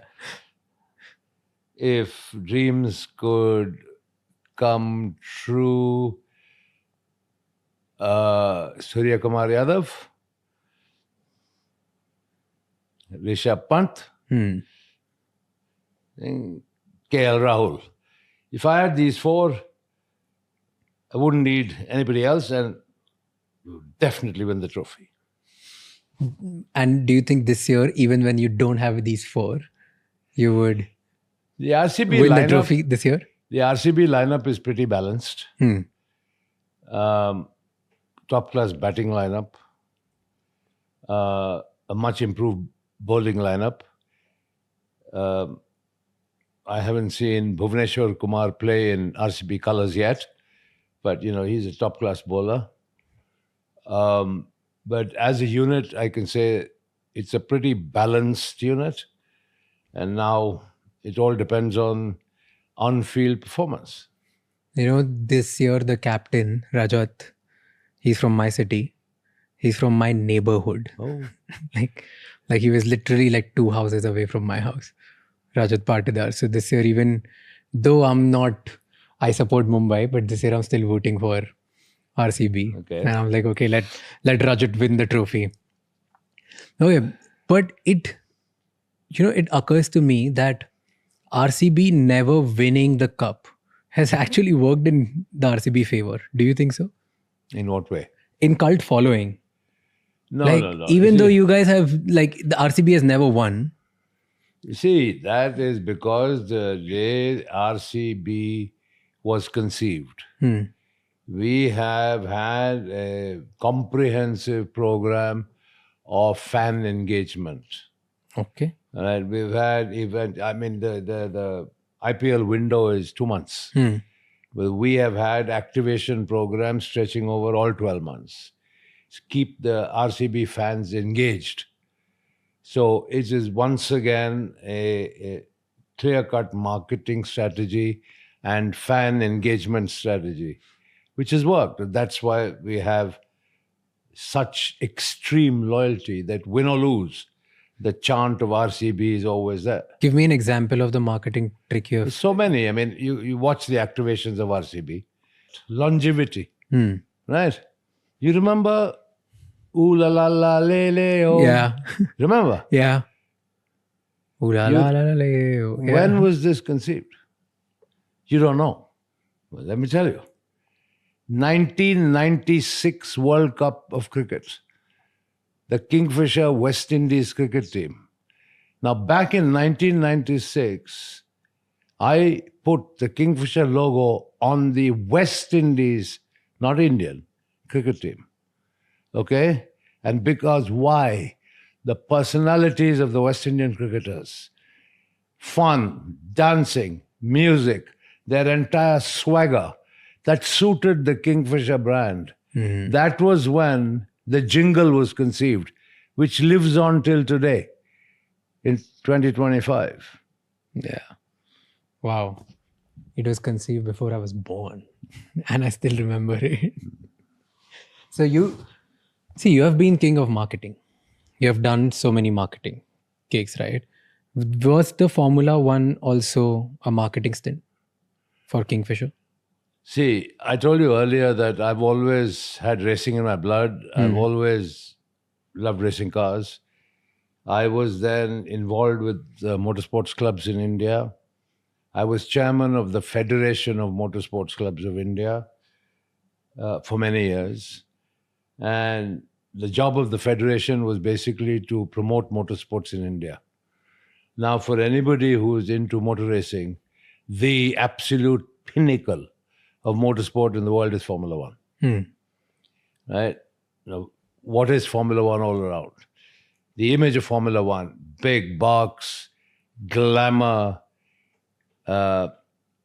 seriously competitive racing divided by hundredths of a second, full of excitement, etc., etc., etc.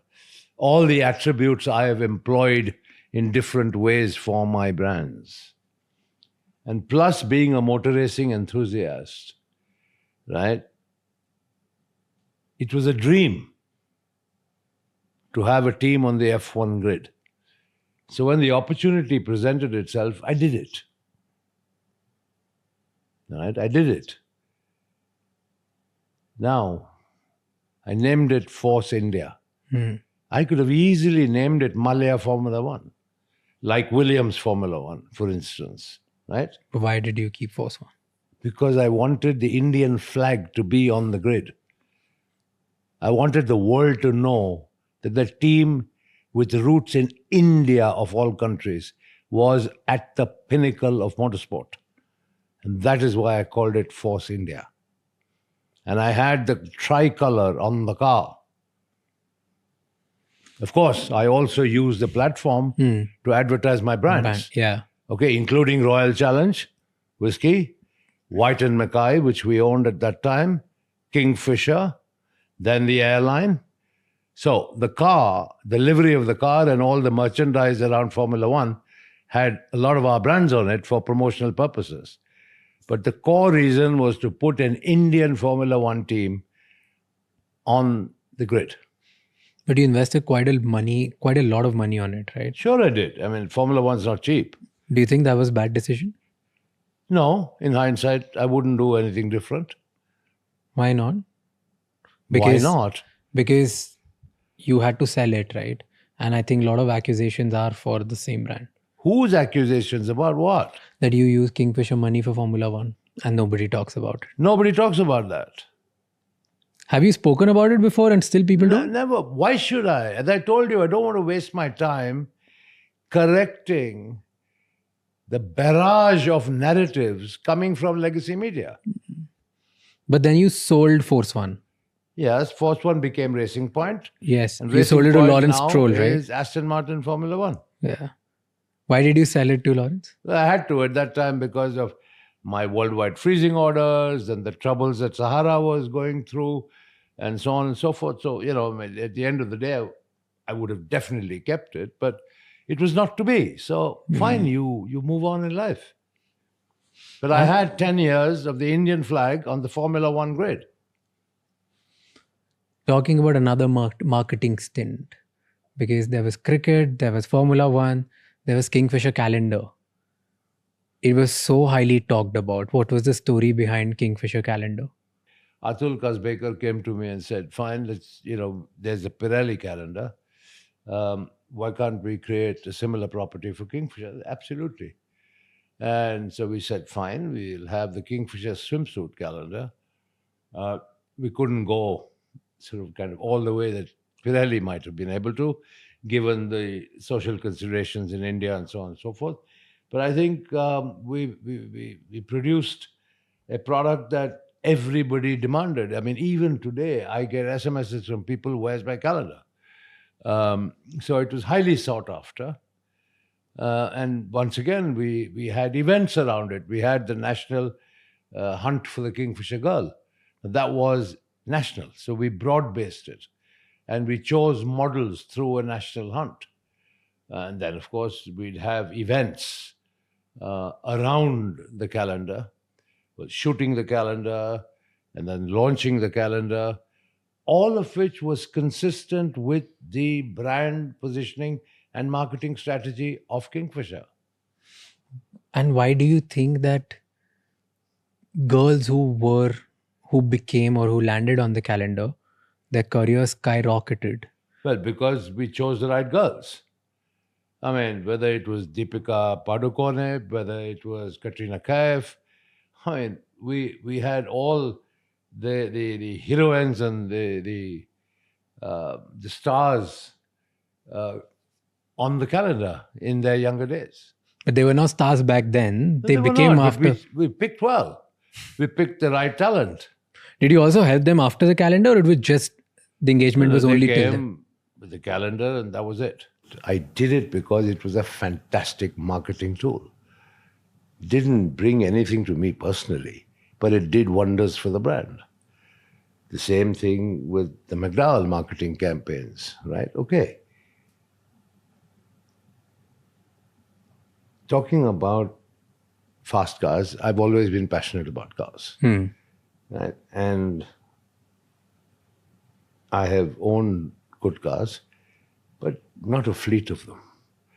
In India, I had a couple of Mercedes cars, one Rolls-Royce and one Maybach. That was it. That was all I possessed. But you have one of the largest car collections of vintage cars and stuff, right? Now we're talking about vintage cars, which is a totally different ballgame. Because of our nationwide presence on the ground, I told my people, look for vintage cars because they were hugely neglected. Many, many cars went to India in the 20s and 30s. The Maharajas in India were probably the biggest customers for famous cars such as Rolls-Royce. But these cars were in a state of ruin. Given my inherent interest in cars, I said I want to collect these and restore them, which I did. I mean, in those days, I have bought a Rolls-Royce for 50,000 rupees with a tree growing through it in somebody's backyard, deep in Telangana. I have bought cars that have been rusted, parts missing, etc., etc., etc., all of which I lovingly restored over a period of time. That is my passion for cars.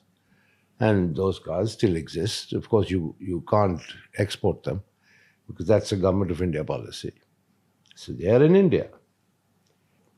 Tell me about the top 3 cars which you absolutely loved out of your collection from the vintage cars back then which you owned, maybe in England or in India or anywhere. In India, I had, I think it's 1931 PS Arrow, which is a fantastic American car, and which I took to Singapore.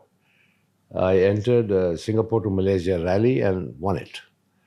And very proudly flew back on an Air India flight with a big trophy in my hand. That was one of my favorite cars.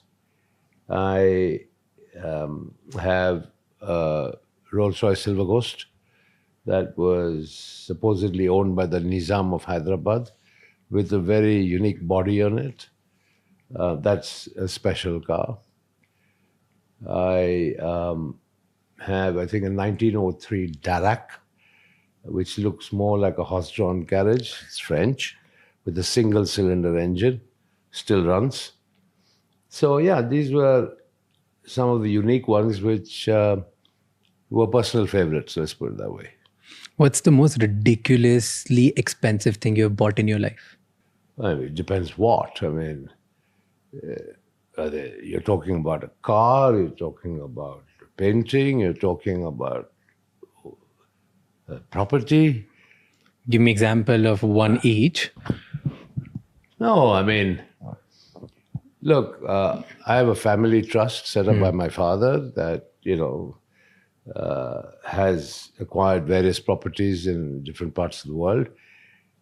The media said I had over 20 properties, probably one in each country I went to, which is, once again, a hugely erroneous exaggeration. Yeah, sure, I have properties in England, properties in America, where my kids live. I had a lovely property in France, which you rightly pointed out, owned through Gizmo, which is a holding company. And then when I had the big brewery business in South Africa, we had a home in Cape Town, which was sold when the business was sold because I had no reason to keep going there. That's about it. And you talk about one of your houses which was very spoken about, actually 2 of them. Yeah. One is that big bungalow which is above, which is in India at the Kingfisher That's in Tower. Bangalore. Bangalore. It What was the It intent? started off as a joke. Okay. What story The behind it? brewery house, which is the bungalow, was on that piece of land for over 100 years. That's where I grew up. In that bungalow. Yeah, that's where my father lived. And so when these developers came and asked me that land should be developed and that it would be very beneficial for the company and that there was a huge profit potential, I said, I should put the company first and unlock the value and the potential rather than be selfish and say, no, I'm not moving.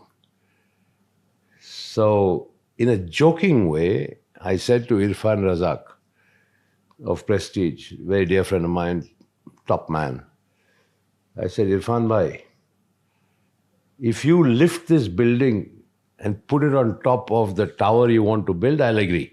He said, okay, that's what we'll deliver. That's what they did. Wow. What is there inside the house? I always wonder every time I go to Bangalore. It's unfinished.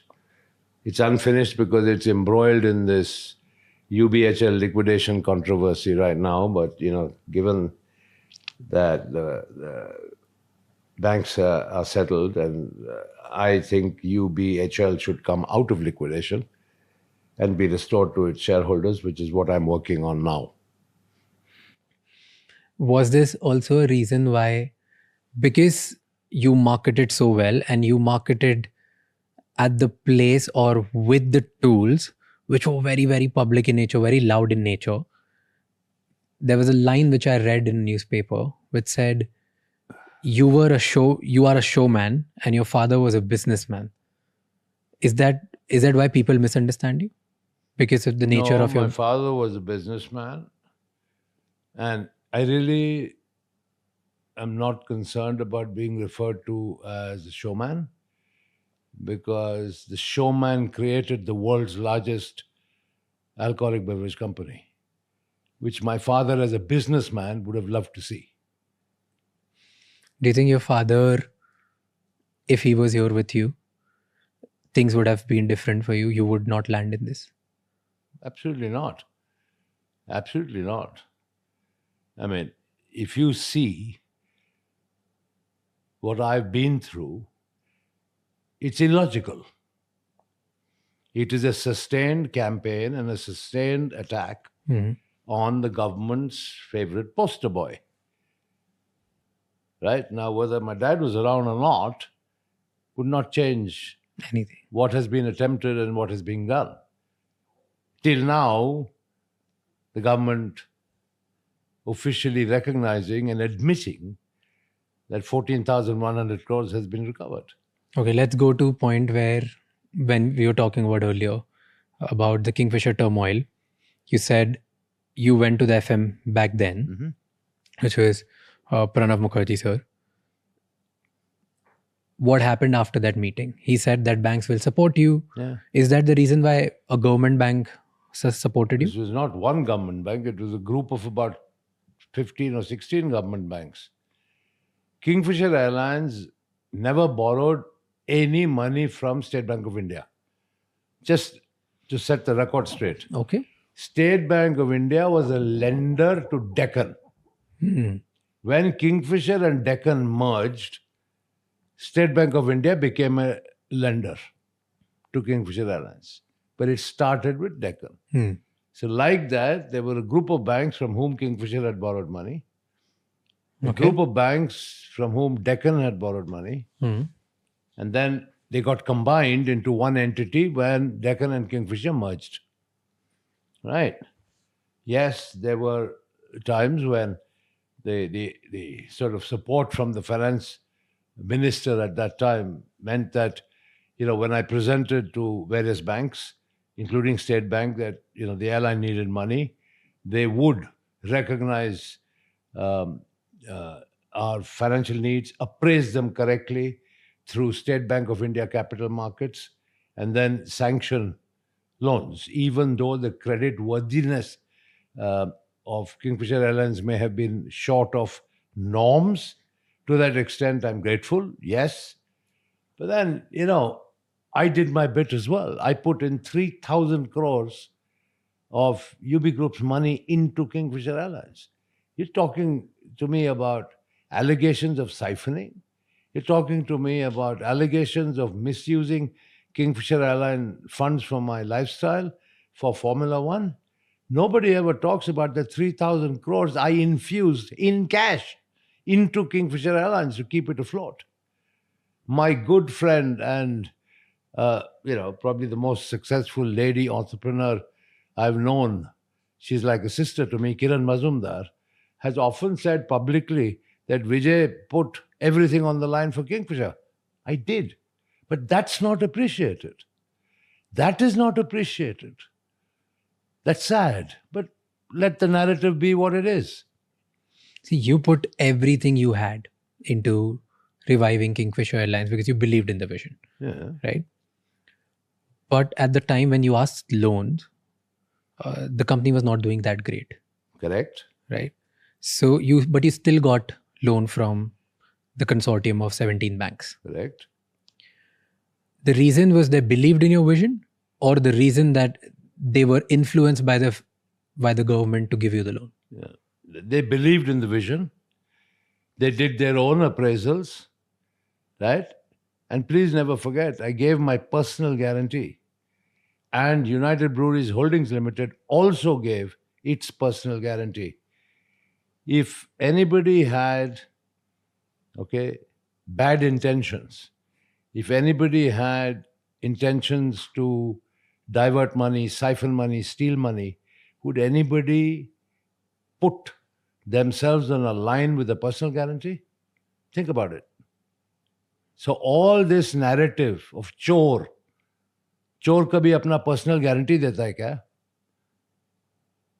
That is why I say in the last 9 years, I haven't bothered about changing this narrative because it is what it is. It's written by the Indian media, of course, prompted by the government, who have had their own press conferences, etc.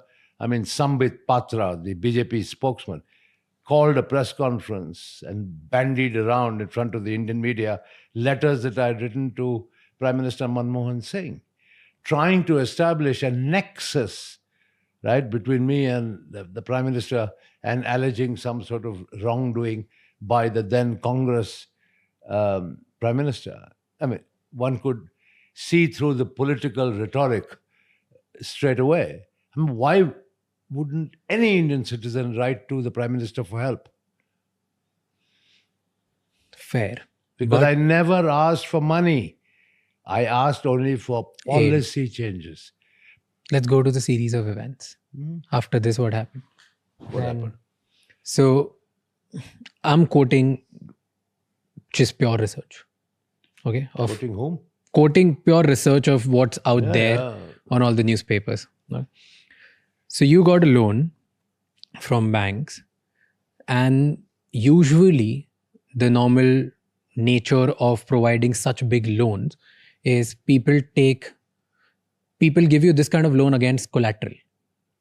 And in this case, bank took brand name of Kingfisher as collateral and gave you the loan. One of the collaterals. One of the collateral. What were the other collaterals? Several other stocks, shares, property, So stocks and shares. shares, property. And stock and shares, which is again quoted, at that time were at the price of 38, 39, but banks got it at 68, 69. You're talking about Kingfisher Airlines shares. Yeah. What about all the other shares of UBL and USL?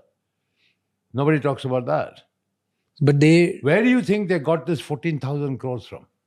I'm talking about back then. Like, they're No, not. 1 minute. Huh.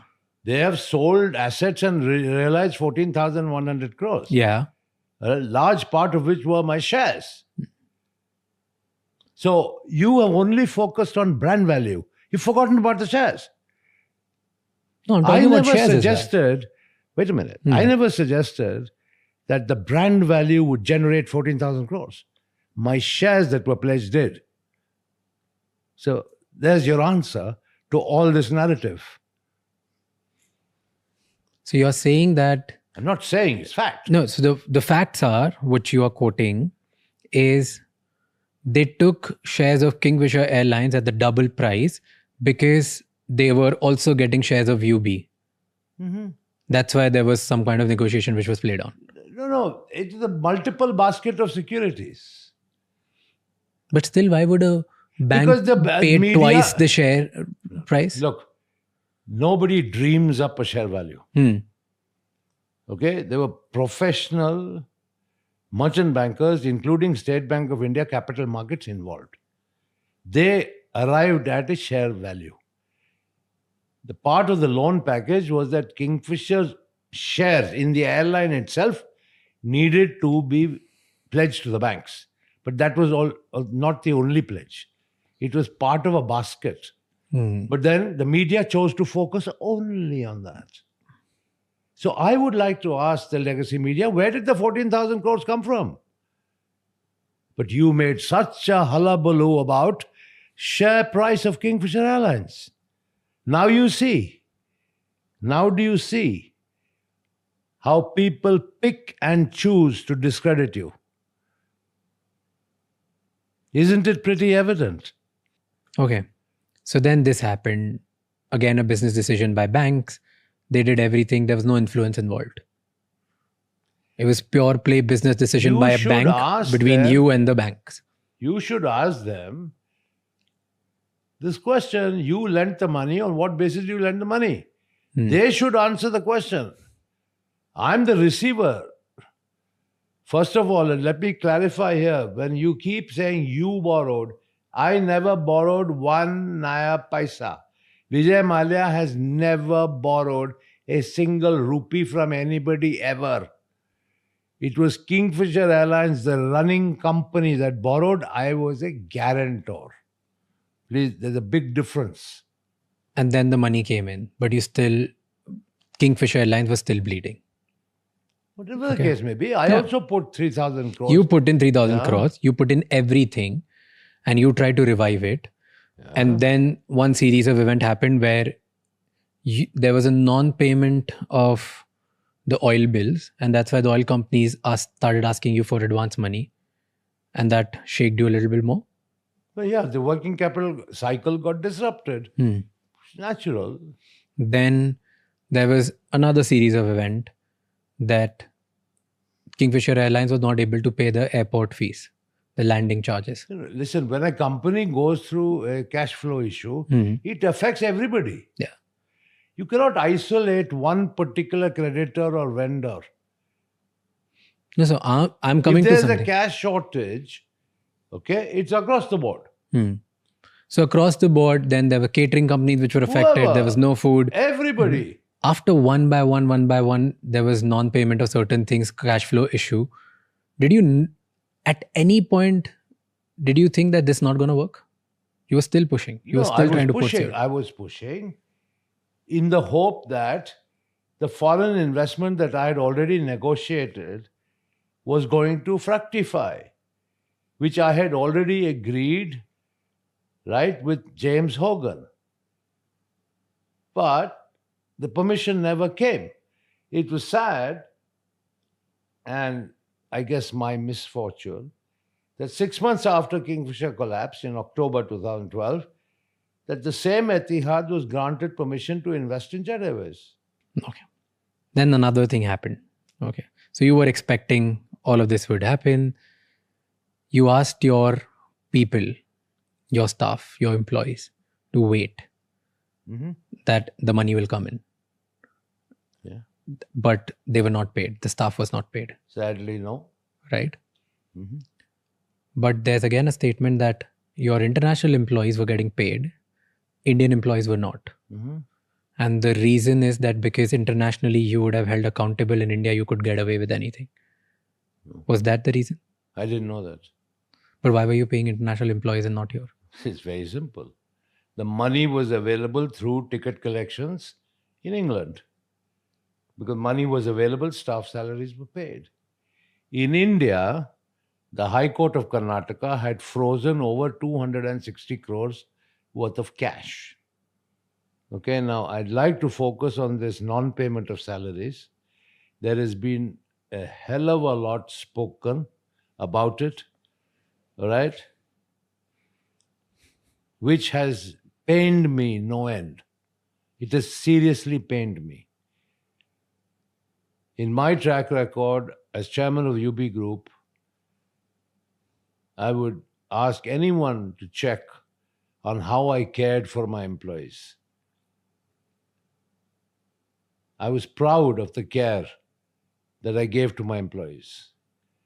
Why would it be different for Kingfisher employees? The company in India had no money. There was UB's money of 260 crores in the bank with the bank under the control of the government of Karnataka. We applied officially and formally to the High Court, please release the money to pay the salaries. Court said no. Why? The same banks objected. The same public sector banks objected. Why? Why? Because they They said wanted. that money belongs to them. Because the company had defaulted in payments. But as far as I was concerned, I asked the court, please release those monies to pay the employee salaries. The banks objected, the courts refused. But you personally took salary from Kingfisher Airlines, 33 crores a year? No. I took salary of 33 crores a year, I wish. Why do they talk about it Who then? talks? Show me the balance sheet where it's written. Can you show me? Not the balance sheet, but the media talks about it. I can show you an article. Ask the media where's the balance sheet. So you never took salary, I never took 33 crores of salary. or did you take any salary when other people were not getting paid? Obviously not. I mean, you really think I'd pay myself to the exclusion of other less well-to-do employees? That's what the world thinks. That's unfortunate view of the world about me, which is sadly completely false. But then they all were on the road striking against you. If you No, would I'm- have spoken to them in a nicer way, probably, or I don't know. Spoken to them, tried to explain to them, but at the end of the day, they did what they thought was best. They were under stress. I respect that. I'm not blaming anybody. Okay, a couple of people have said some nasty things, which is fine if they are under pressure and their livelihood was under pressure. I fully understand that and I take it in my stride. But the fact, any suggestion that I willfully did not pay or that I ignored them and enriched myself in the process is completely false. While all of this was happening, something really tragic happened. One of your employees' wife committed a suicide because they were not able to pay themselves. Were you aware of that? I became aware of that, and upon investigation, that was the culmination of a long standing dispute, marital dispute. It was convenient to blame it on Kingfisher Airlines and non payment of salaries. Once again, when people are under stress and under unpleasant circumstances, I don't want to comment on it in an unsavory way. It would not be right on my part. I mean, my sympathies are with the family that lost one of their kin. But I can tell you that we investigated the matter, and sadly, the tragedy did happen. And yes, sadly, equally sadly, that family had not been paid their salary. If you'd like to blame it on me, fine, I'll take the blame. As I said, I'm not afraid of taking blame where blame is due. Now, I can face up to reality and truth. Did you feel like you should have said sorry to employees? Because I you were sent not able to. condolence letters. Of course I did. Yeah, but I didn't copy the media. I wrote a letter of condolence, but I didn't copy the media. Here's what pissed people off. That in your private life, you were enjoying. Yeah. You were buying the Tipu Sultan sword. You were buying cars in the UK. The value of a Tipu Sultan sword would not have paid salaries. The two Mercedes-Benz cars, the figment of people's imagination, would not have paid the salaries. And if your suggestion is that I should have laid low in some artificial way, forget the employees, forget the shareholders of all the other businesses, United Spirits, United Breweries, MCF, everybody. Really. That would have been very fair, isn't it?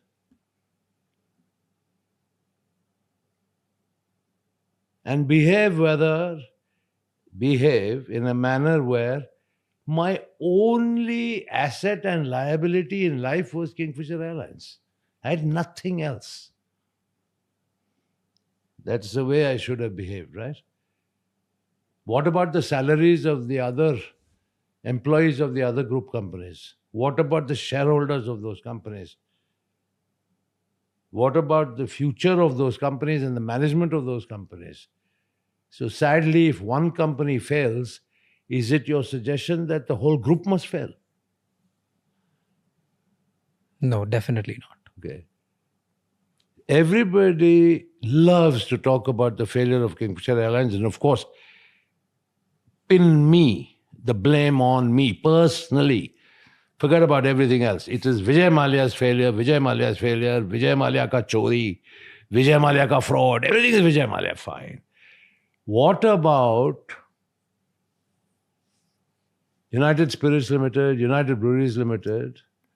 From where it started to where I left off, and the wealth creation in the hands of shareholders and the wealth creation in the hands of employees, probably amongst the highest in India in the corporate sector, highest, all forgotten. Nobody even refers to it. Kingfisher Airlines, Mallya, Thoko Saleko. That's it.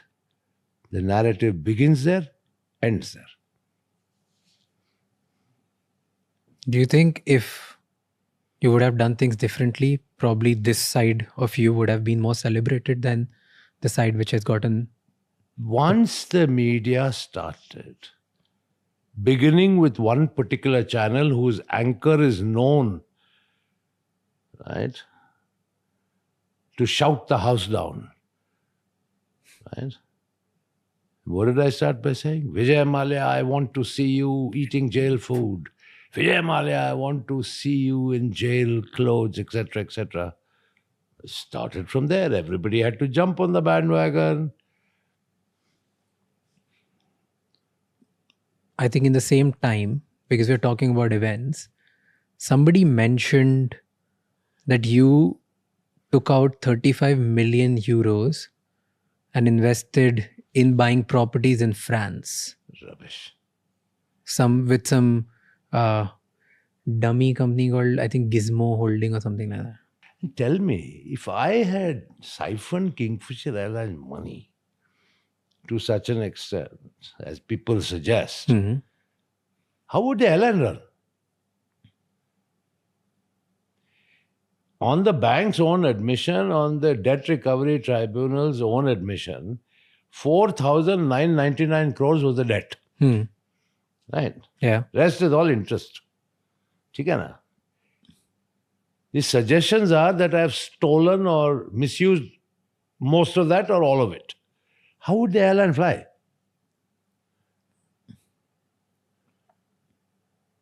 If all the money borrowed from the banks Vijay Mallya pocketed, how would the airline fly?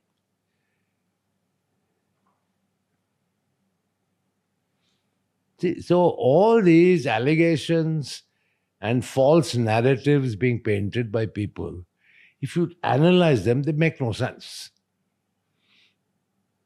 What also is not making sense to me is when the government said that they're going to support you in 2008, the FM said that they'll provide the loan, which they probably did with the banks. Later in 2011, the union minister of the same government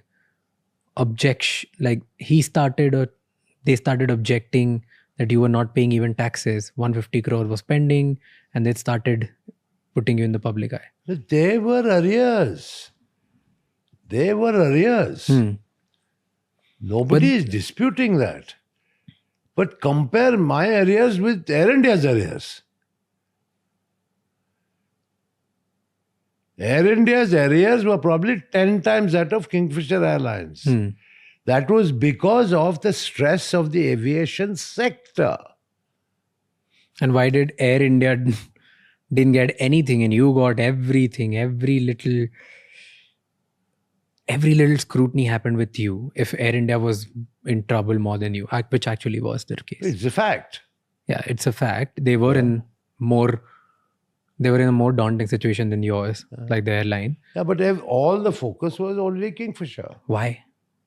You should ask those that turned on the spotlights. Why do you think it happened? Like clearly combination of animosity, jealousy, whole bunch of factors. And, once again, unproductive things to think about.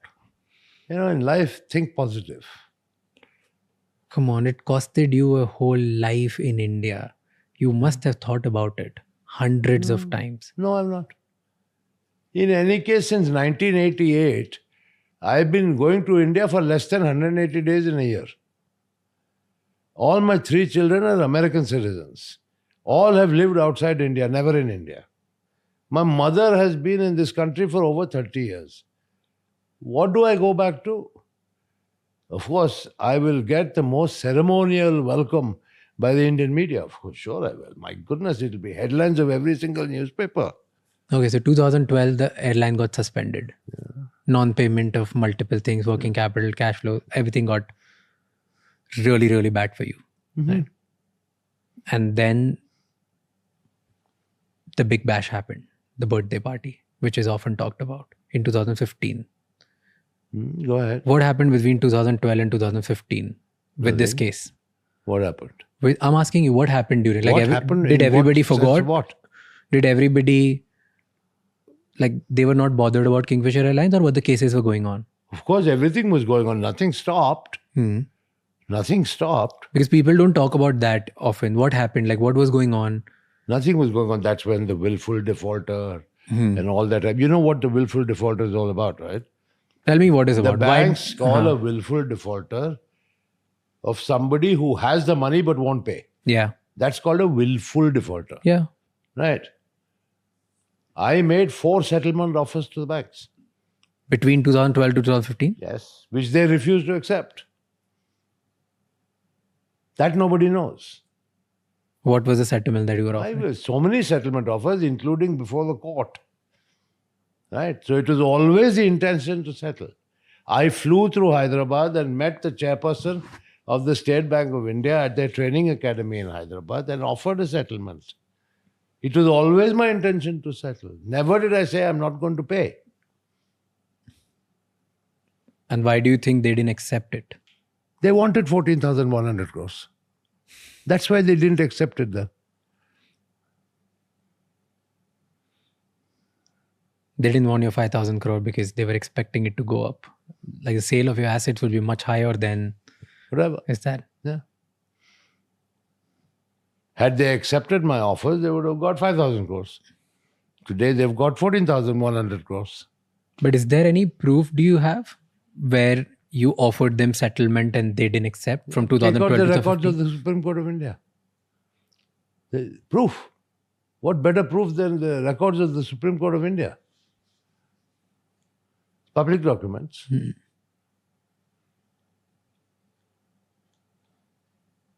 So let's say you offered, Yeah. nothing happened. Nobody, not even a needle moved. It just kept going on. It kept getting worse. And you knew this trouble was going on.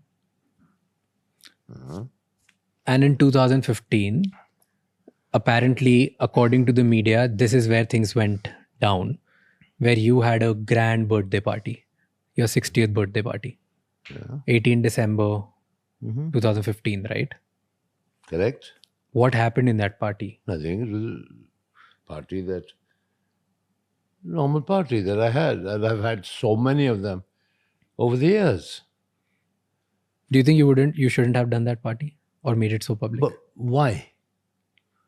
Why? Because the whole narrative is against you. You spending, see, this is what a common person would think. If I was a Kingfisher employee and I've not gotten paid for XYZ reason, for let's say economic factors, business model, whatever, XYZ reason, I'm not getting paid. My livelihood was dependent on this. And then I see the promoter of my company spending millions of dollars or Enrique Iglesias to perform for his birthday party. I would get enraged. I want to, as an employee at that point, if I've not gotten paid, I don't understand that there are 50 businesses that you have built. I understand only one thing, that the promoter of my company is enjoying on my expense. I would agree with everything that you said, except your last, at my expense. The promoter of the I'm talking company, like a common person, that's why I'm asking. fair enough. The common person didn't know that upon objection by the same banks, Karnataka High Court declined to agree to drawing readily available cash to pay the salaries. Right. Okay, I agree with you. The suffering employee would have also said, the man has United Breweries, United Spirits, is none of my business. Right. Right. So I could have been a thorough hypocrite. I could have come here to London and had my party and nobody would have even known. Right? Yeah. Would that have solved the problem? No. Okay. But you So- didn't do that. You did the public party in India. It's not public. Sorry, it was by invitation. But of course, everything that I do is covered by the Yes. media. And I paid for it myself. Kingfisher Airlines was in no position to pay. I paid for it myself. Maybe in hindsight now, okay, and we're talking about December 2015 against an airline that shut in 2012. If you're talking about my birthday party in December 18, 2012, you probably have a more significant point. But 3 years later, in December 2015, okay, a milestone 60th birthday, right? Still being held against me with such venom, I don't quite get it. But okay, maybe it was a mistake. I should have probably come here to London and had my party and nobody would have known. But once again, because I was transparent and lived my life pretty transparently as I always did, the media latched onto it and bashed me for it. Fine.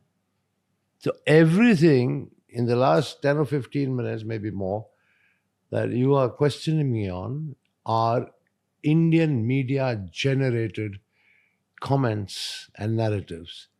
None of these are facts. But are you not apologetic about what happened? Apologetic. What do I apologize for?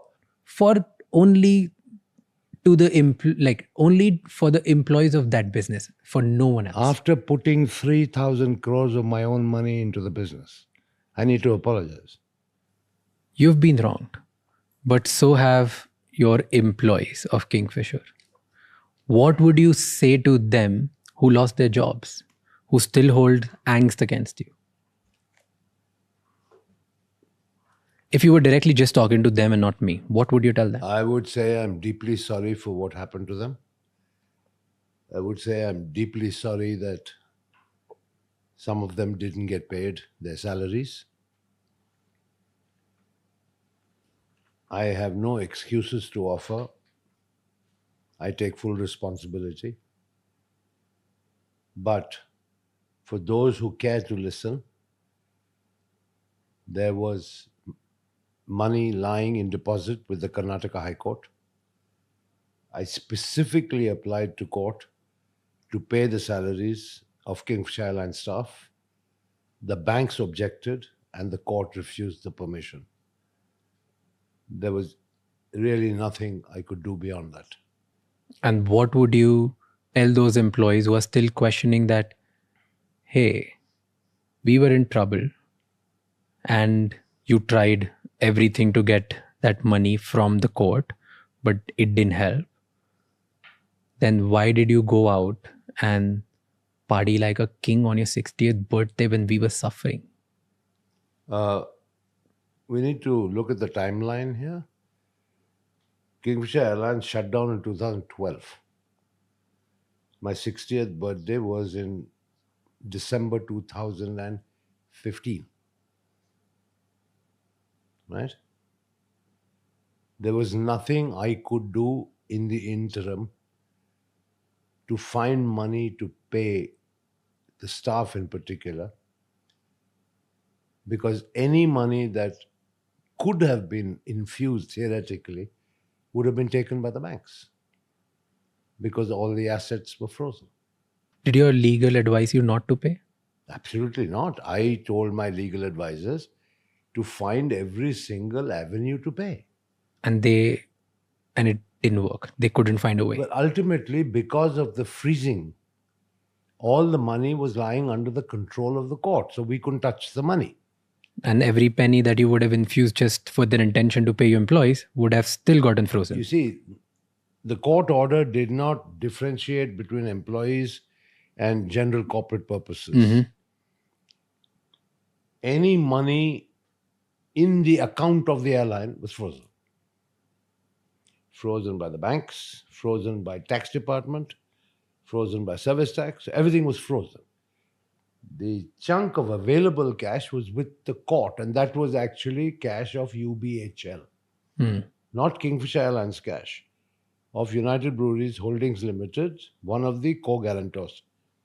UBHL said, we want to pay Kingfisher Airlines staff salaries. Please allow us. The banks objected and the court did not give permission. That is fact. I would feel very sad if somebody said I had no intention to pay or that I ignored to make the efforts. I made every single effort I could. Do you ever feel sorry that you couldn't do anything to give money to the employees? Obviously, but are you suggesting that I'm not sorry for what happened to Kingfisher and the collateral damage that was caused to everybody? I'm asking you, are you? I said I was very sad about the fact that You were sad, but were you failed. sorry about it? Sorry. I apologize publicly to everyone for the failure of Kingfisher Airlines. Till today, I'm willing to apologize. I did my very best. I tried very, very hard. I put in my money, blood, sweat, and tears. It didn't work. Sadly, it didn't work. I'm very sorry. At the end of the day, frankly, it's what I think of myself when I look at myself in the mirror in the morning. Have you done good or have you not done good? Are you a success or are you a failure? What is the answer? I'm a big failure, according to Indians. Fine, I'm a big failure. But when I look at myself in the mirror, I don't see failure. But does it bother you? Who created 1.75 lakh crore of market cap in the alcoholic business? Who created it? Even after creating such a behemoth, people think you're a failed business owner. Fair enough. So let Does them it think. bother you? And who made Kingfisher Airlines so public? Who made it? Damania Airways started and failed. East West Airlines started and failed. Right? Jet Airways eventually failed. Right? Modi Luft started and failed. Right? Paramount started and failed. You read about them? Only Kingfisher and Mallya. Is that not a targeted attack? Because here's what got crafted after it. Who crafted it? I'll tell you. I'll come to Yeah, that. Tell me. Then, So tell me, what about all these other aviation failures? see, nobody cares about them because nobody was as public as you. So now we're talking that I pay the price for my own public image. And the fact that you left the country. That's which is another. Yeah. So I'll come to the controversial series of subject. events of these, both of them. No problem. Okay. So 2015, December, this happened. Before that, CBI started investigating you. And I appeared before the CBI 4 times. And CBI concluded their case that they found you siphoning the money. Was that the thing? Completely false. Okay. There is no allegation of money siphoning by CBI. What did CBI conclude? Nothing that I spent on a private jet, which was Kingfisher Airlines' own asset, Yeah. that I misrepresented to IDBI while taking the loan, What did you misrepresent? that I misrepresented. You asked me a question about brand valuation, right? So one of the allegations is brand valuation. Was it also bizarre? Like IDBI gave you loan Yeah. in just 2 days, and on Sunday you got the money transferred in your bank. Yeah, but then that was a short-term loan. Okay. They got the money back and then they participated in the consortium lending. Okay. Yeah. So, but there is no allegation of siphoning money. None. Zero. So it was misrepresentation Yeah, that's and it. using that money or using the Kingfisher loan proceedings to buy a private jet. Not private jet was owned by Kingfisher Airlines. The Kingfisher Airlines own asset. They said I misused it. I misused it for personal trips. Did you? I think if you see the line of private jets starting from Mr. Ambani's, in Bombay airport and ask them who uses your jets. You'll get the answer. Come on, deflecting is not a right It's way not of deflecting. answering. I'm asking you, What? did you misuse it? What is misuse? I don't know. Whatever they're quoting, do you agree with it or no? So you agree with the CBI? No, I'm asking you, do you agree with it or no? I am Obviously, not agreeing I with don't anything. agree with it. Obviously, I don't agree with it. You used it for business purposes only. What do you mean business purposes? If I had to fly on holiday, I'd say, private jet, आप खड़ा रहो इधर, मैं जा रहा हूँ Air India से. That's what CBI had problem with. Is that the case? Yes. That yeah. you took the... Come on, that would not only be the case. Huh? That would be a part of your case. Let's say But using... this is what I'm saying. The principal one was misrepresentation. Okay. Yeah. So that is first. that's it. Misrepresentation. And because of this, they issued an LOC. They issued LOC, right? Lookout circular to the immigration office that I'm Vijay not- Mallya should not leave the country. No, I'm not aware of any of that. Okay. Because then there was a public issuance again in 2015 where the LOC which was issued for you had few words changed. I know nothing about this. Okay, so there was, and this I'm quoting from again another article where I can show you the article. Yeah, Where yeah. it's- I've never heard of this before. Okay, so the article said that you met with someone really powerful, and after that, in just few months, the lookout circular got changed, and the lookout circular changed into, okay, next time to the immigration officers, that if Vijay Mallya comes to the airport and want to leave the country, you need to inform us where is he going and for what purposes. You don't need to stop him. But earlier, the CBI put out a lookout notice that you should not allow Vijay Mallya to leave the country. And this change was made in 2015. I know nothing about this. This is the first time you are informing me. I went in and out multiple times. During the entire tenure. Never a problem at all. And what you're telling me now is news to me. I've Wow. never known of a LOC issued or any other form of notice. The change happened on 24th November 2015. Just few words. No. And it specifically read, this was a fresh LOC, that he needs to be questioned before leaving the country. Where is he going? And this needs to be informed to CBI. After that, he can continue traveling. He should not be stopped. No, that's fine. That you said when in 2015?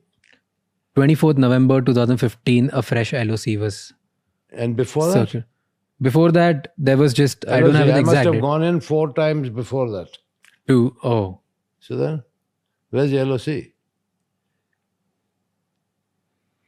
so all of this is random thing that you met someone really powerful in Delhi and got changed, and you changed your CBI circular or something. Nonsense. Okay. Then another thing, then another series of event happened because after your public birthday party, people started losing their shit. They started getting pissed. It became even more public. This 2015, end of it. Your Supreme Court interfered, I guess. Supreme Court entered in this whole case, and they put up a bench that 3rd March 2016, your case needs to be heard or needs to be represented in front of Supreme Court. On 1st March 2016, I think you were in Delhi, you went to the parliament, and 2nd March, you left the country. One day before when you were about to be present in front of Supreme Court. Is all of this real? Or none of it is real? No, this is completely false. There was no Supreme Court hearing. I was not summoned to court. I'm not aware of any court hearing. I told the finance minister, Arun Jaitley, before leaving for the airport. And then I flew from Delhi to London. I was on my way to Geneva for a FIA World Council meeting, which was fixed months ago. I told the finance minister because I went from Parliament to Delhi airport. When this news hit the media, once again, it created a storm. Yeah. People went running to Mr. Jaitley. He denied meeting me. A Congress MP saw us and then said to the media, no, I saw them together. Mr. Jaitley had to retract his statement and say, yes, I met him, but only while I was walking. It was a fleeting meeting. I never said I went to Mr. Jaitley's office, sat in front of him, had tea with him. All I said is I told the finance minister while leaving, I'm going to London. I have to go to Geneva for a meeting. I'll be back. Please tell the banks to sit across the table and settle with me. How long does this take? This one sentence. A minute or two. चलते चलते बात हो सकती है ना. हाँ. मैं थोड़ी ना कहा कि मैं कुर्सी और मेज के सामने बैठ के डिस्कशन कर रहा था. But you see the way he denied it. Then when the Congress MP pointed out his mistake that he saw us, he quickly changed. This is the problem with the media, particularly where I am concerned. They conjure up stuff, they blow things well out of proportion. Okay, if it's good for their business, let them continue doing it. So all of this is nuisance that on 2nd of March, you left Delhi airport for London in a Jet Airways flight 9W122 from T3 with 55 big suitcases. And somebody says 27, somebody says 55. I mean, different newspapers, different stuff. What difference does it make? They say LOC, then they say no LOC. Then I tell the finance minister I'm going. Then he says no. Then he said no, he had a fleeting meeting with me. And all this 15, 18 suitcases, complete and utter rubbish. So your intention was never to leave the country? Look, please understand this whole narrative of bhagya, bhagoda. Because this is where it starts. Yeah. This is coming from people who don't know their facts. Tell us the facts. I came to England in 1988. I got my indefinite leave to remain, ILR, in 1992. For 32 years, I have been a permanent resident of the UK. Allowed only to spend 180 days in India because I have preserved my non-resident status since 1988. All right. That is why I used to go back and forth so often. All right. So I came. I was attending a scheduled meeting in Geneva, like I told you. What happened? The loudest anchor in the television industry started. All the media piled on. Huge hangama. How did Vijay Mallya leave? How did he leave? Like any normal person on a Jet Airways flight. That too after telling the finance minister that I'm going. Driving from Parliament House to the airport. Right. So this whole tamasha started. Right. How does government normally react to media frenzy? Check your own facts. So I said, okay, let things cool down. On top of that, I was negotiating with my foreign collaborators to sell certain shares so that I could pay the banks. My intention was always to settle with the banks. Right? Yeah. So I wrote to the enforcement directorate who sent me a summons. I need some time. I'm negotiating. I want to settle with the banks. I've got some business to do. I've already appeared before the CBI. I will appear before you. Right? Just give me some time.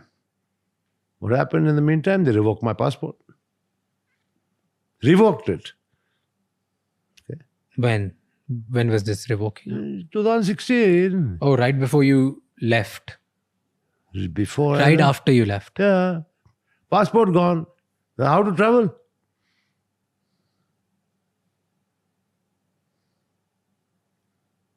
So you got stuck because they revoked your passport. Then- Your intention was to come back to country.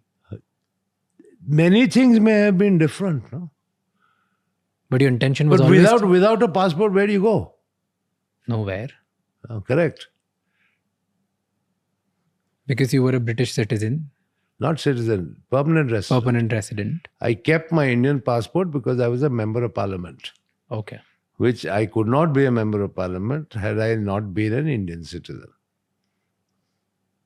So if your intention was to come back to the country, why didn't people allow you?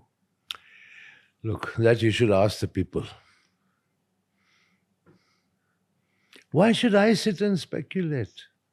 But aren't they spending millions of dollars in cases to get your extradition done? Yes, because they have to make a show of things as well, no? Please, let's be very clear. Can somebody from the government say to the public, what crime have I committed for which I must be investigated? Have I stolen money from the banks? You must have a prima facie case that I've stolen. You can't just make it up in your head Yeah. that I've stolen money from the banks. You need some prima facie evidence. Right? Have I done any money laundering? Have I done any drug smuggling? Have I been involved in any violent crime? What is the allegation against Vijay Mallya? Nobody can have an allegation against Vijay Mallya of dishonesty because I have always been honest and truthful. I have never borrowed and I have never cheated and I never will. But you got this tag of willful defaulter. Willful defaulter is a person who can pay and who doesn't pay. That's a crime. That's a crime. Isn't it? You make up your mind. Then why did you freeze all my assets? You froze my assets in 2016. Right. That's how you've recovered 14,100 crores, right? You can't freeze assets of a person on one hand and call him a chore on the other hand. No? See, they call you willful defaulter because you had money and you didn't pay. And that's why they had to take such a strict action to freeze your assets. If you would have paid earlier, then they would have not done this. But if you're saying that from 2012 to 2015, you have applied multiple times in the court Correct. that you want to settle, Yes. why is all of this happening? I think it's very clear it's also been a part of the media where a particular senior officer of the State Bank of India said to a good friend of mine that as a banker, I would have settled with Vijay a long time ago. But if I do any settlement with him, I'll have the CBI on my neck the very next day.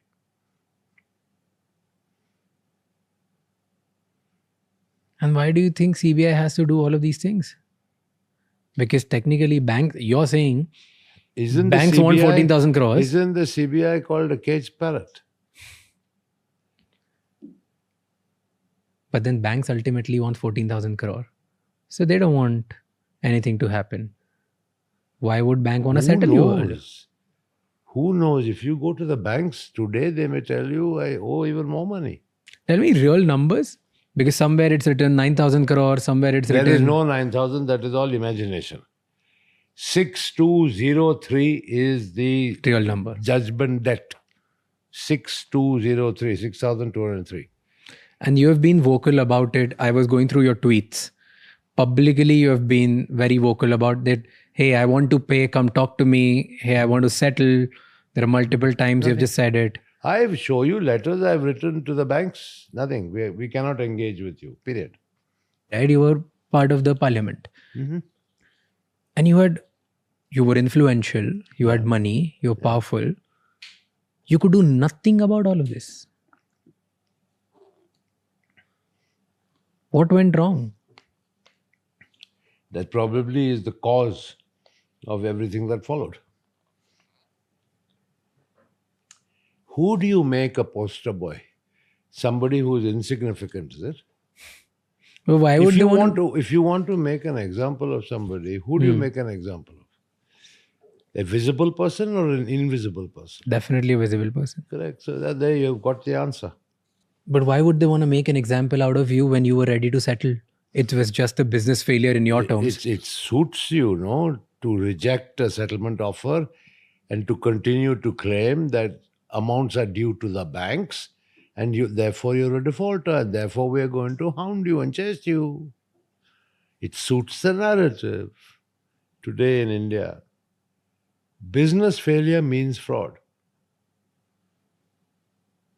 If purely Okay? that line you're you talking kept about, then yes, asking it's wrong. me about me. Why people tag me willful defaulter, why they accuse me, why the narrative is so negative about me. What happened to poor Naresh Goyal? What happened? India's biggest airline jet collapsed. Naresh Goyal went to jail. Right? What happened to people like Gautam Thapar in Delhi? In jail. Right? So if your business does badly, you're automatically referred to as a fraud. The inference is that you've stolen. In which countries does this happen? The biggest companies in the world fail, right? Are their management, senior management put in jail? Are they accused of fraud? The whole purpose of business is associated with certain risk as well. Yep. Right. But in India, sadly, you have a business that fails, you're accused of fraud and improper conduct.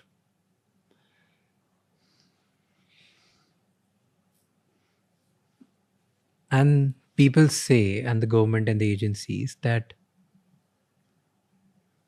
your fraud or people whose businesses have failed are fraud because they've taken money from the banks, which is a common taxpayers' money, which is common people's money. So if you take common people's money and you're not able to repay it, then you're considered wrong. But if in your case, if they have actually recovered more than 2.5x of it, or probably somewhere around that number, why are they still behind you? Because as I said, have you ever heard of any bank not rendering an account to a borrower or a guarantor? Despite 15 reminders, the same banks have not given me a statement of account. Not one. Have you ever heard of such conduct anywhere in the world? For the first time, it is through the statement in Parliament of the Finance Minister and the printed report of the Ministry of Finance that they have shown 14,100 crores recovered from me. The government have. The banks have not rendered a statement of account. That is why I have gone to the Karnataka High Court, asking the court to direct the banks to give me a statement of account. That is the pitiful state of affairs. Now let me explain things to you in a summary fashion. In this entire debt of Kingfisher Airlines and the recovery, you have the recovery officer of the Debt Recovery Tribunal. Yeah. The Debt Recovery Tribunal is the one that that gave the certificate of debt. They have recovery officers whose job it is to recover against that recovery certificate and inform the tribunal about how much has been recovered.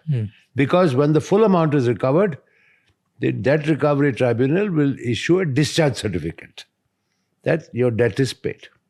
Second is because the second guarantor, United Breweries Holdings Limited, is in liquidation. It is in the control of the official liquidator. The official liquidator is also obliged to give an account to the court, right, on the liquidation, which includes being a co-guarantor of the Kingfisher Airlines debt. Right? Both these have stated in court, in judicial proceedings, that the banks have been fully paid. Yet the banks have not submitted a statement of account. I have had to go to the Karnataka High Court pleading with them to please direct the banks to submit a statement of account.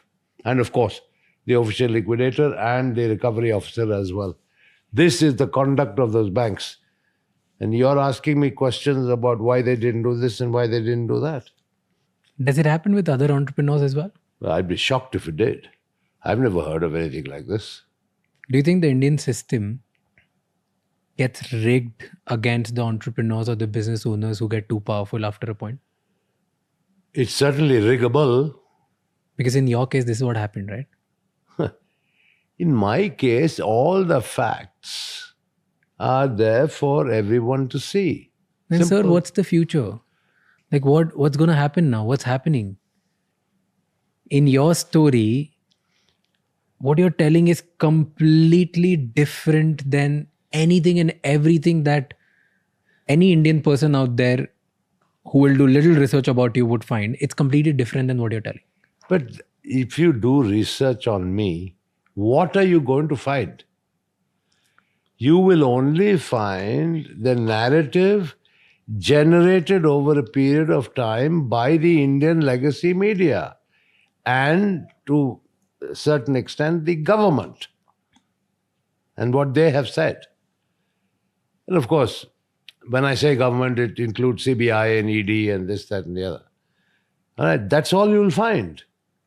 All of which is false narrative, either deliberately written or, in some cases with the media, ignorantly written. So is there a businessman, politician, media kind of nexus against you in India?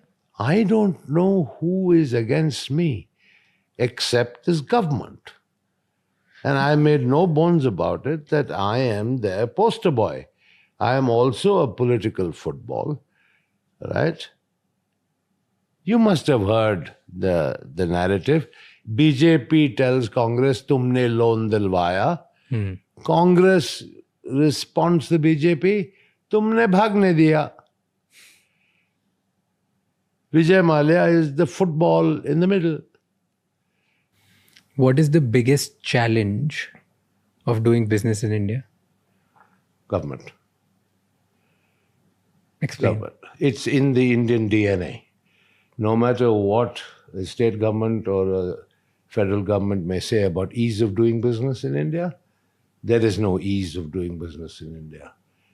There are hurdles, bureaucratic hurdles, political hurdles all along the way. They may have reduced over a period of time, but no, I mean, you can't compare India and ease of doing business in India with any of the Western economies. But how did you manage that before?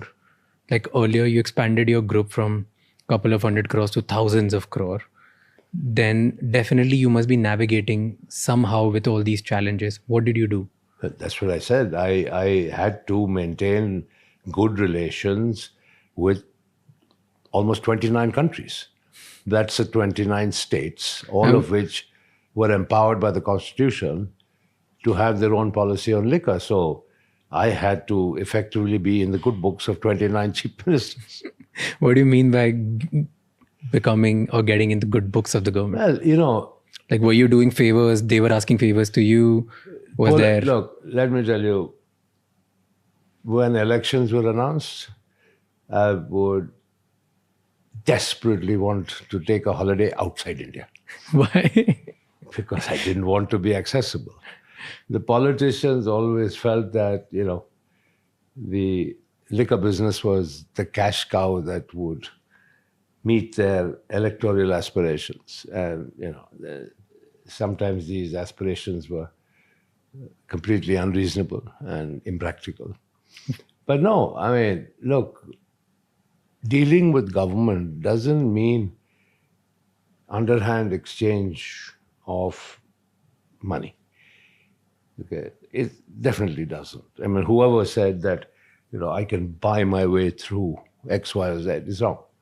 Okay. You can have good relations with people, and provided you present a proposal to them that meets their own political objectives, it works well. But would there ever be exchange under the table as well? All of that used to work or no? I'm not going to confirm or deny that because I leave it to your imagination. Because I think you know India as much as I know India. And they would ask for backing their election campaigns. That's what they would ask technically. Or was there something else as well? Look, the demands were varied. Give me example of 2-3 demands. The demands were, first of all, cash. Second, copious amounts of alcohol, which seems to be an essential part of any electoral campaign. For free. Vehicles.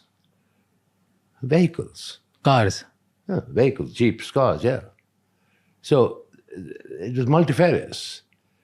But the easiest for me was to disburse alcohol, which is, at the end of the day, I was in a privileged position heading India's largest alcohol company. I could say, all right, fine, But yeah, alcohol plays a big role in elections in India, even today.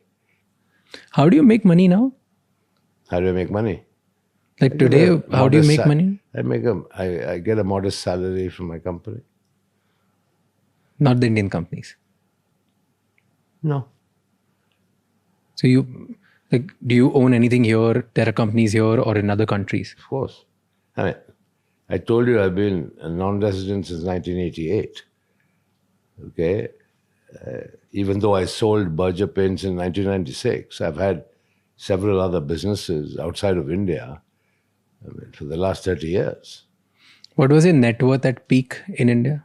I don't know, because it fluctuated with the share value. But if any number you had? Subject to great amount of speculation. Okay. Frankly, what difference does it make? What's your net worth today? I don't know. Probably zero, according to the banks. Probably. Walk me through your day today. What do you do now? Nothing. After all of this is done, what time do you wake up? How do you keep yourself busy? What do you do? Well, I have 6 dogs. I love them. I love dogs. I play with them. I like to keep abreast of international news. I love my dogs. I play with them a lot. I have a few classic cars, which I like to tinker with. But I have an office on the property next door with my staff. And yeah, as I told you, I have running businesses. And so I keep an eye on them. But sadly, a lot of time is taken on unproductive and very expensive legal matters. Sadly, once again, the banks in India, who are state-owned banks, public sector banks, carried their attack on me here even before the UK courts. So as if Indian legal proceedings were not enough. They even came here. Fine, so I have to defend myself. And the businesses that you run here, they fund the legal fees and everything that you're doing. Yeah. Let's put it this way, there's enough to go around. What kind of businesses are here? The same brewery or something else? Oh, yeah. Basically, say my core business. Alcohol, brewery or all that. Yeah. You love it. You love doing the same thing. That's what's in my blood. You know, I used to joke when I was young. I said I was born in a bottle.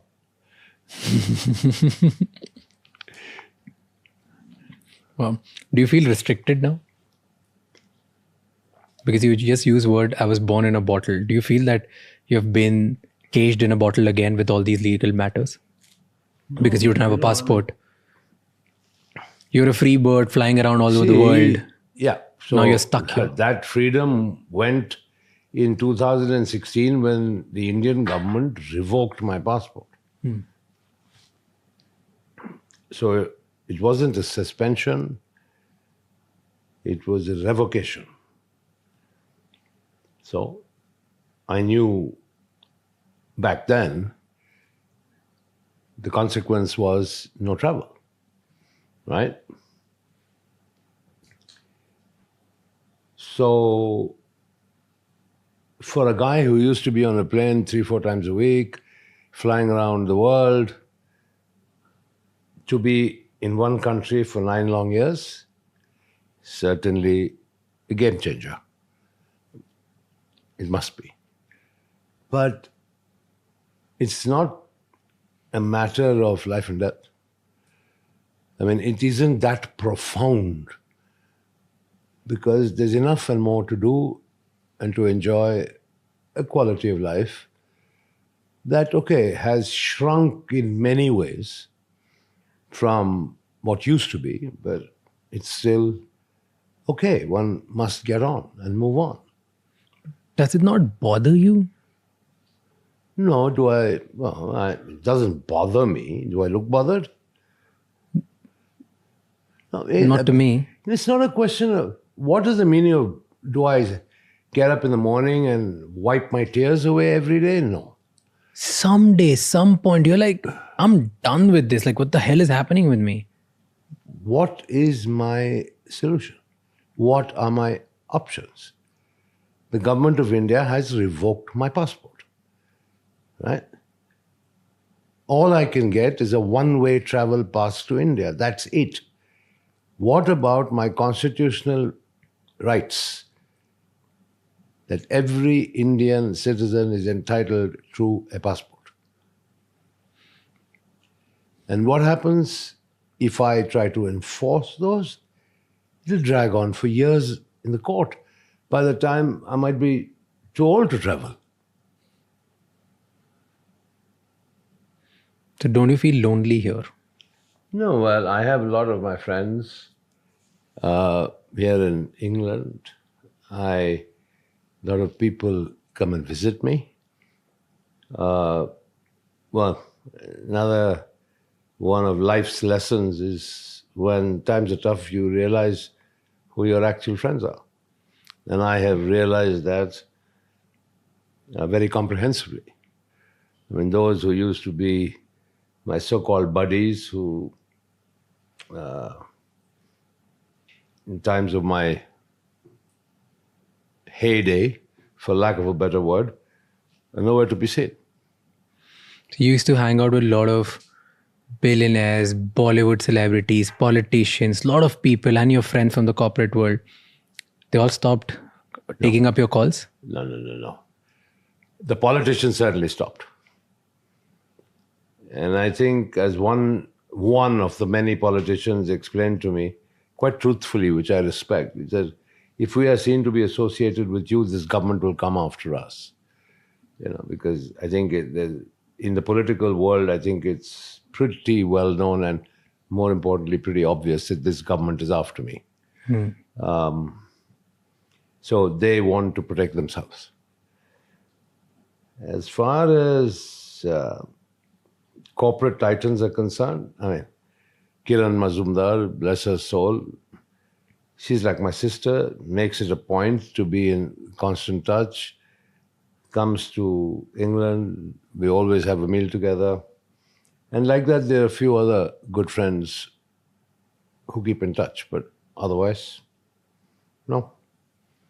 Certainly not as frequently as I would have been in touch with them or seen them when I was in India and all these troubles hadn't started.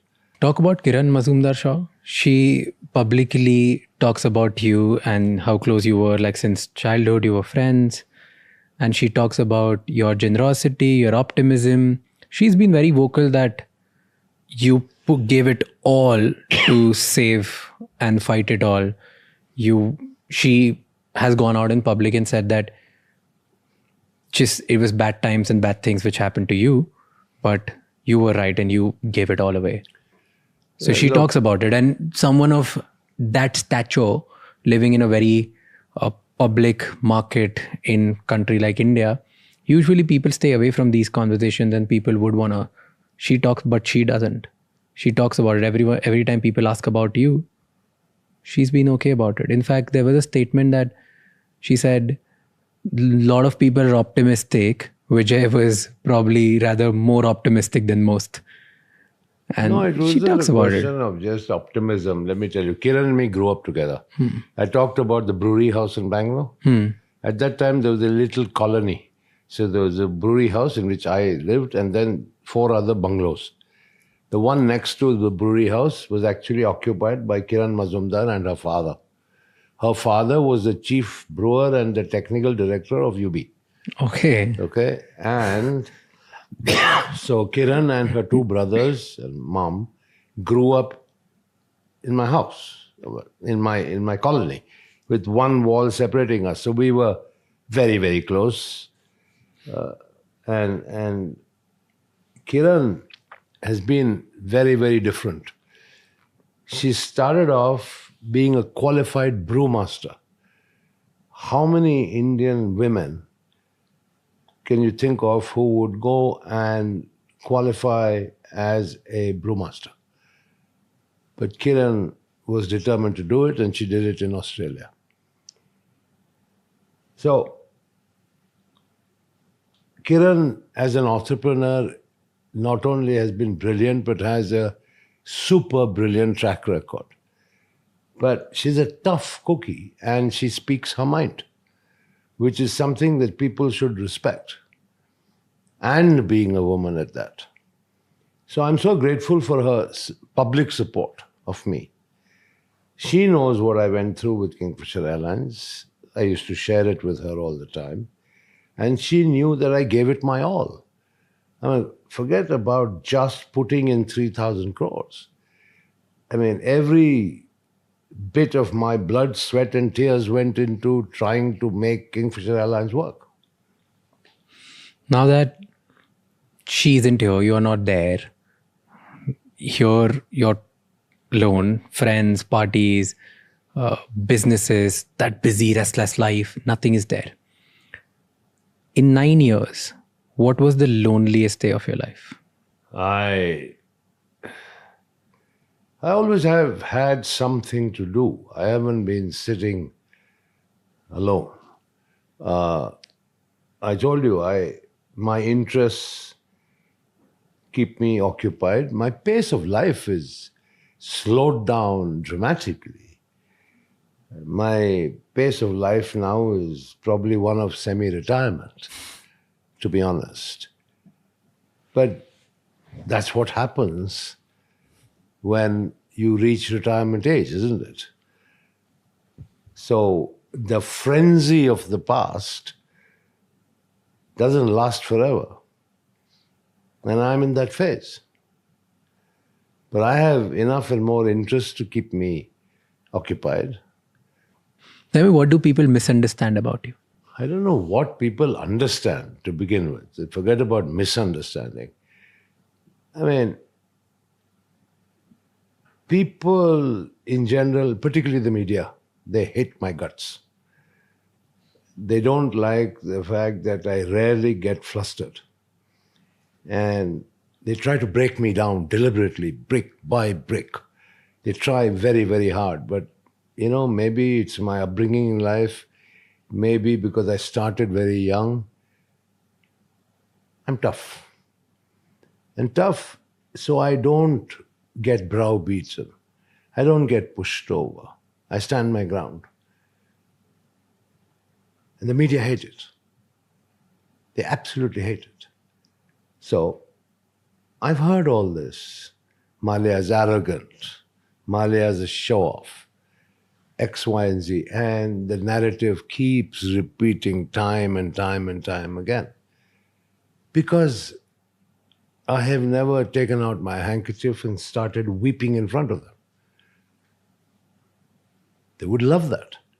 If I did that in front of the legacy media, probably the whole narrative about me would change. But that's not me. Has this become your defense mechanism now? There was never any defense mechanism. Like now it has become your image that, hey, I'm not going to break in front of you guys. So I'm going to stick through it. And that's why I won't show my real side. I won't show my real emotions. I won't show what I'm feeling. But what I'm feeling is real. There is no other side. There is no other side. Please understand.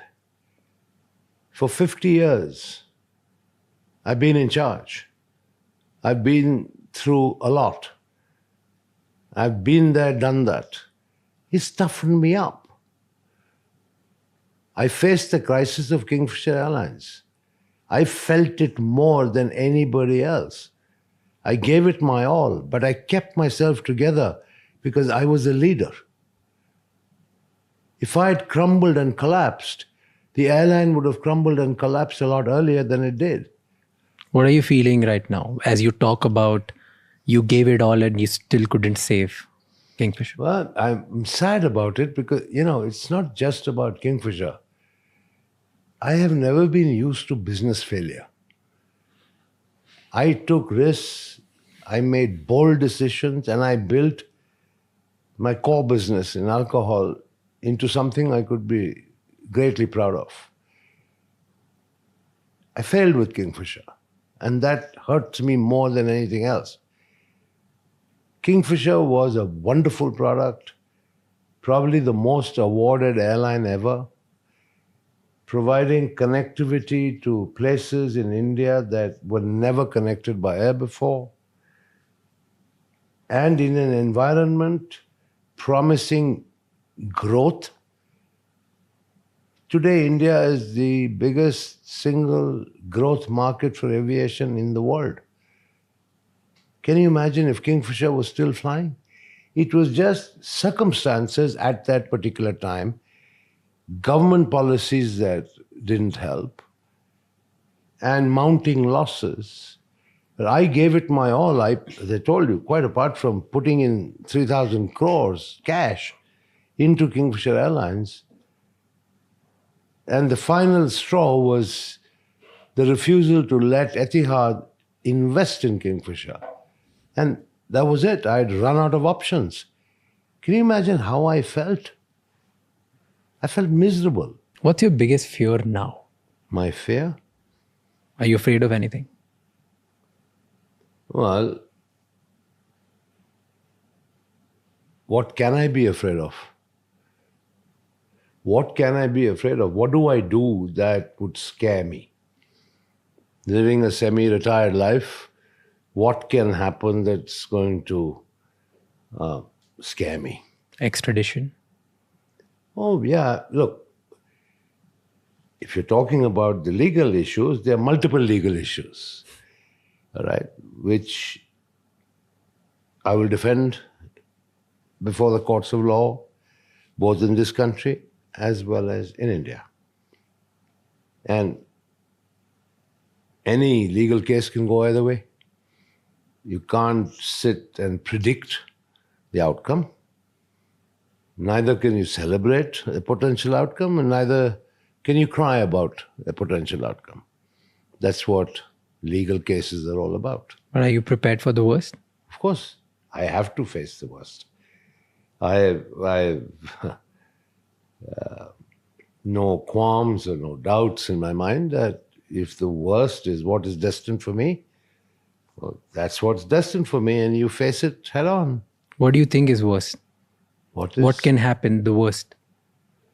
Oh, what I think is very clear, what the Indian government wants, what many of the Indian media anchors want: jail clothes, jail food,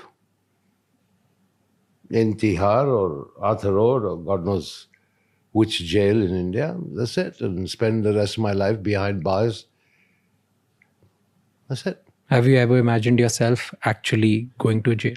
Well, if that's what is inevitable, what option do I have? Is it inevitable? Might be. I'm not an astrologer.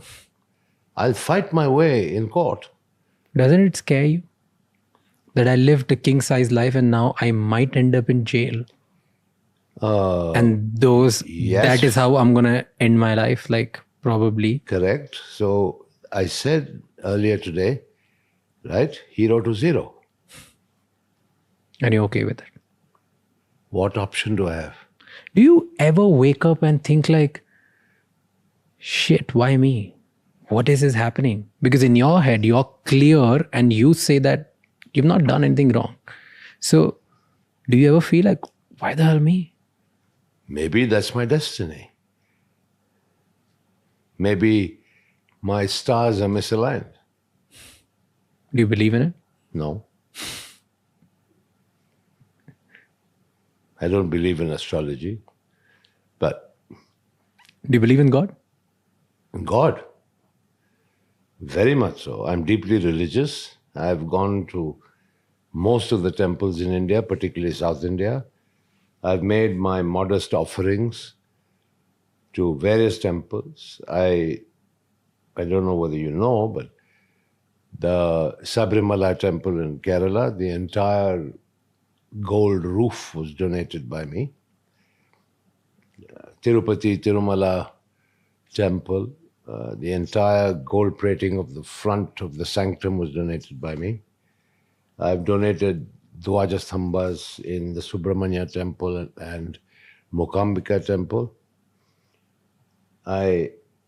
So I definitely believe in God. So do you not then question it? No, sometimes I don't question it. I just I believe in God so much. I do so much for my religious belief, and still I'm going through all of this. Yeah, well, ultimately God will protect me. That if I have to have a rough ride in the process, maybe that was also what God wants. Do you think winning the case is important for you now? Or you're like, even if it gets stretched, I've come terms to my life, I'm aging, it's okay. Unfortunately, the word stretch doesn't work in English courts. Okay, there's nothing known as stretching a case in this country. In India, yes, sadly. That's why legal matters take so much time to resolve. Here, dates fixed, trial dates fixed, decision rendered, story over. So you can't willfully kind of string things along. But is it important for you to win? Yes, because I believe I should win on merit. What have I done? I've done nothing wrong. I'm not a criminal. If you could go back to your younger self, what would you tell your younger self? Would you tell him to do anything differently? I think the values I've instilled in my son in particular and all my three children is by example, my hard work. Of course, they were very young, but they've seen how hard I worked. And basically the dedication and commitment to your objectives and your responsibilities. That's it. But would you go to your younger self and tell something different? What choices would I have? If you gave me a choice on what I would choose, I might choose. But if I was... Probably never start Kingfisher Airlines because that all cost you the trouble. Yeah, good possibility. That maybe I should have just said, I'm going to stick to my core business of alcohol and just not do anything else. Do you think any part of it you would have dealt with little in a different way? Anything about you, about the choices you've made? Yeah, maybe I made one wrong choice in listening to the finance minister, Mr. Pranab Mukherjee. When I went to him, I realized the writing was on the wall. There were very tough times. And I told him I have to downsize this airline. And he said, no, you cannot, and the banks will support you, and so on and so forth. And yeah, I listened to him. Maybe I shouldn't have. I should have gone ahead and downsized it. And had I downsized it, the financial burden would have been far less. And probably Kingfisher would have been flying till today. What's one thing about extreme wealth that common people don't understand? I don't know because I've never had extreme wealth. Come Ever. on. The kind of wealth you had was extreme for a large I'm share of sorry, people around the world, not just our country. Once again, a major misconception. Just because I had the Kingfisher calendar with pretty models, just because I sponsored the Indian Derby in horse racing, just because I sponsored fashion, all of which were, to my mind, marketing tools with the singular objective of promoting my brands. And I got the tag of King of Good Times, which gave the impression that I was super rich. I didn't spend a penny from my pocket. None. But you were super rich. You still are super rich. I'm not. All my assets in India have been taken. Right? So yes, there were thousands of crores. They're all gone. Right? So what do I have left? That's India. Here, you're sitting in my house. I've explained my lifestyle. It's normal. What's super rich about it? Come on. This is super. What's super rich about it? This is super rich. Let's just agree to disagree here. All right. Because, That's come fine. on. Fine. Like, what are we even talking about? Yeah, This so- is not a life of somebody, a normal taxpayer or a normal person going to a job or 99% of the people in the world. Were you ever in control of your public image? Why? I never even tried. Because what you're telling, the version that I get to see in last 2 days and what probably millions of people would get to see now is a version that is completely different that is out there. That's why I'm doing the podcast with you. You built a personal brand which crashed down way worse than Kingfisher Airlines. Did you ever make it, or it was always just the media who did it? It was only the media who did it. So you were never control of your personal brand ever at any point. Not once. Never even paid attention to it. And you never bothered. No, why should I bother? And why bother now? You're absolutely correct. But what's going on? Like, why do you care now? Because I'm not talking about brand Vijay Mallya. I'm talking about how I have been wronged. I'd like to show you something. All right. Here is the recovery certificate of the Debt Recovery Tribunal. Right. It says recovery certificate 6,203 crores, 35 lakhs, 3,879 and paisa 42 only. That's the 6,203 crores plus interest at 11.5% with yearly rests. All right. So that is evidence of the debt. Right? Okay. You asked me earlier, where did this 9,000 crore figure come from? This is the official Debt Recovery Tribunal Karnataka Bangalore's document. Yeah, that's And they have said that you owe 6,203 crore rupees. me along with four others. 4 others. Yeah. Correct.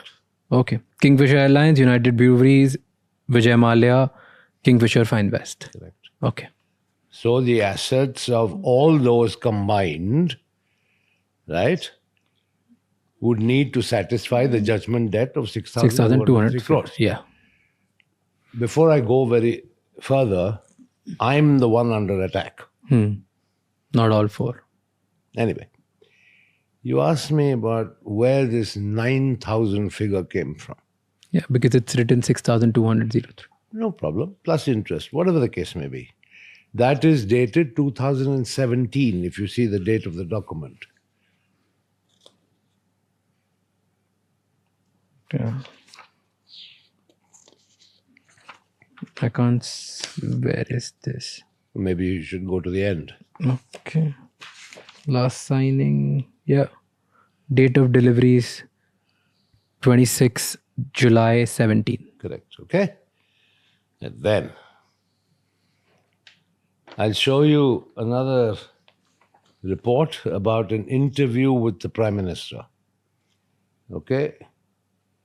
March 29, 2019, in which the Prime Minister has said he owed 9,000 crore, but government recovered 14,000 crore, says PM Modi on India's action against Vijay Mallya.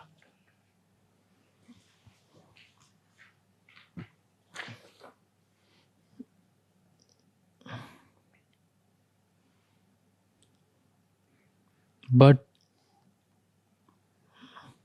so why would a PM say 9,000 crore? Where this number? I'm as perplexed as you are because the banks have not ever submitted a statement of account to me, which in itself is very strange. But the Prime Minister has said it, and it has been widely reported, all right? And it quotes the figure of 9,000 crores. Now, the Prime Minister of India is not going to make a frivolous statement. Somebody must have told him the this number. But I wonder if there was no keen governmental interest in me. It's not normal for a Prime Minister of the world's largest democracy to be talking about recovery from a guarantor called Vijay Mallya. He addressed it because your case was very public and a lot of people were questioning it. You became a public matter. You were no more a private defaulter. So I'm the only one, according to you. No, you were way too public than others. There are several other companies who have borrowed a lot more money. Seriously, a lot more money. But nobody gets mentioned. Anyway, that's fine. I'm just narrating the sequence of events. Then. But before we go there, Yeah. who are you actually fighting against? Media, government, or judiciary? I'm not in court against the media. I'm not in court against the judiciary. I can't be. I'm defending myself from those who are prosecuting me. And the prosecutor is either the government or the bank. Simple. Okay. I'll go through the series of events. Let's go through those events So- together. One of the sort of allegations is that I improperly borrowed money from the IDBI bank by some sort of nexus.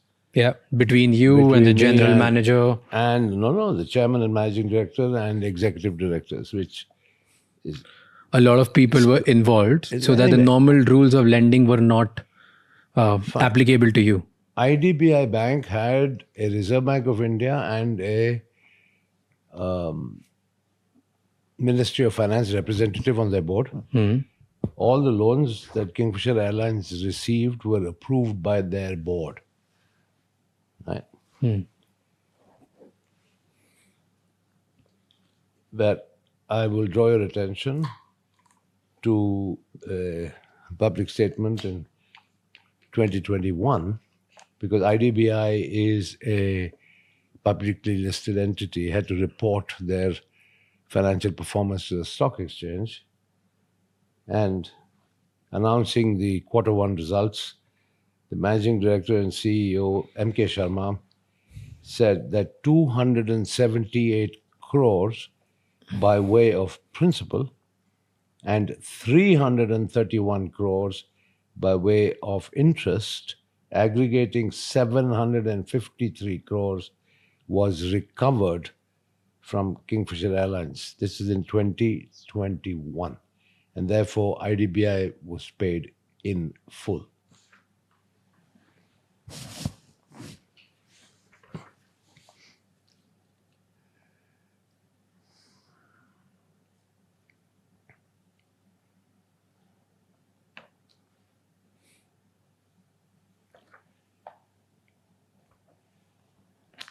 Then why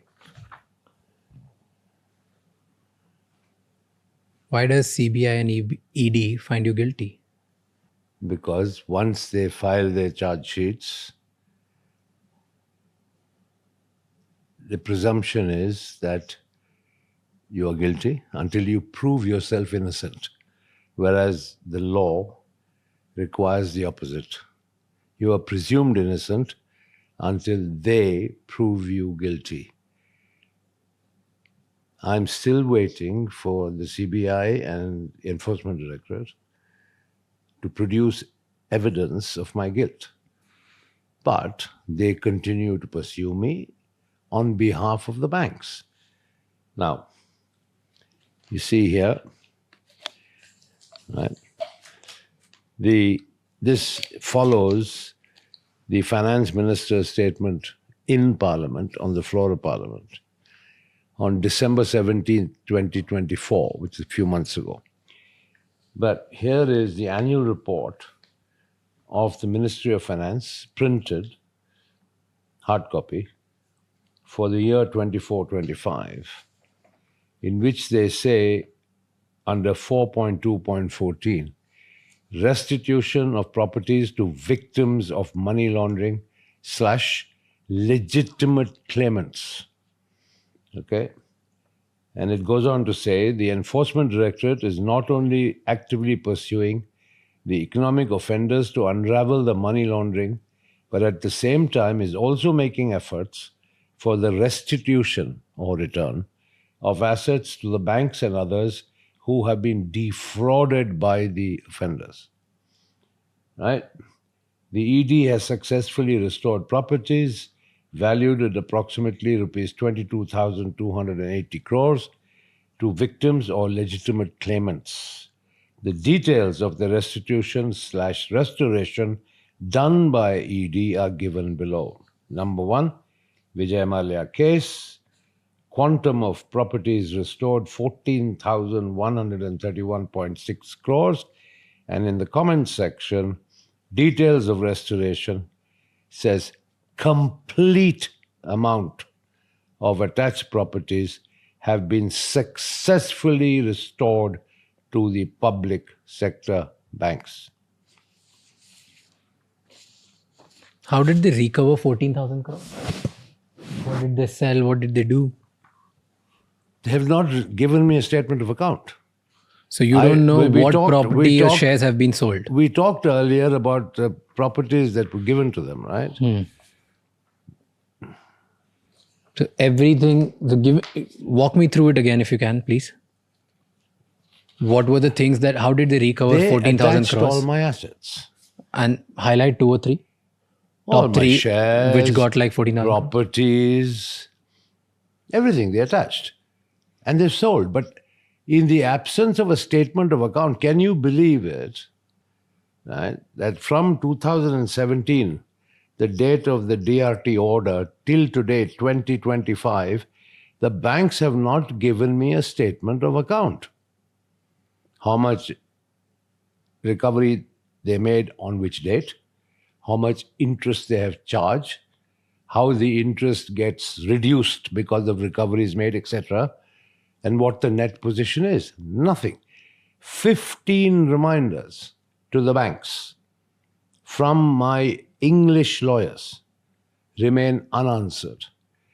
Letters from me personally to the chairman of the SBI remains unanswered, and my last letter requesting a meeting to resolve these issues came back with a response saying, "We are not interested in meeting."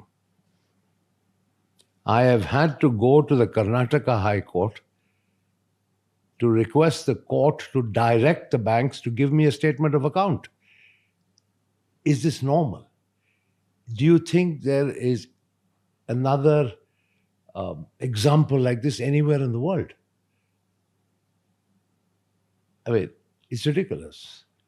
So if I'm not targeted, then why am I being treated like this? But recovering all the money that you owed is not as same as you paying them willfully.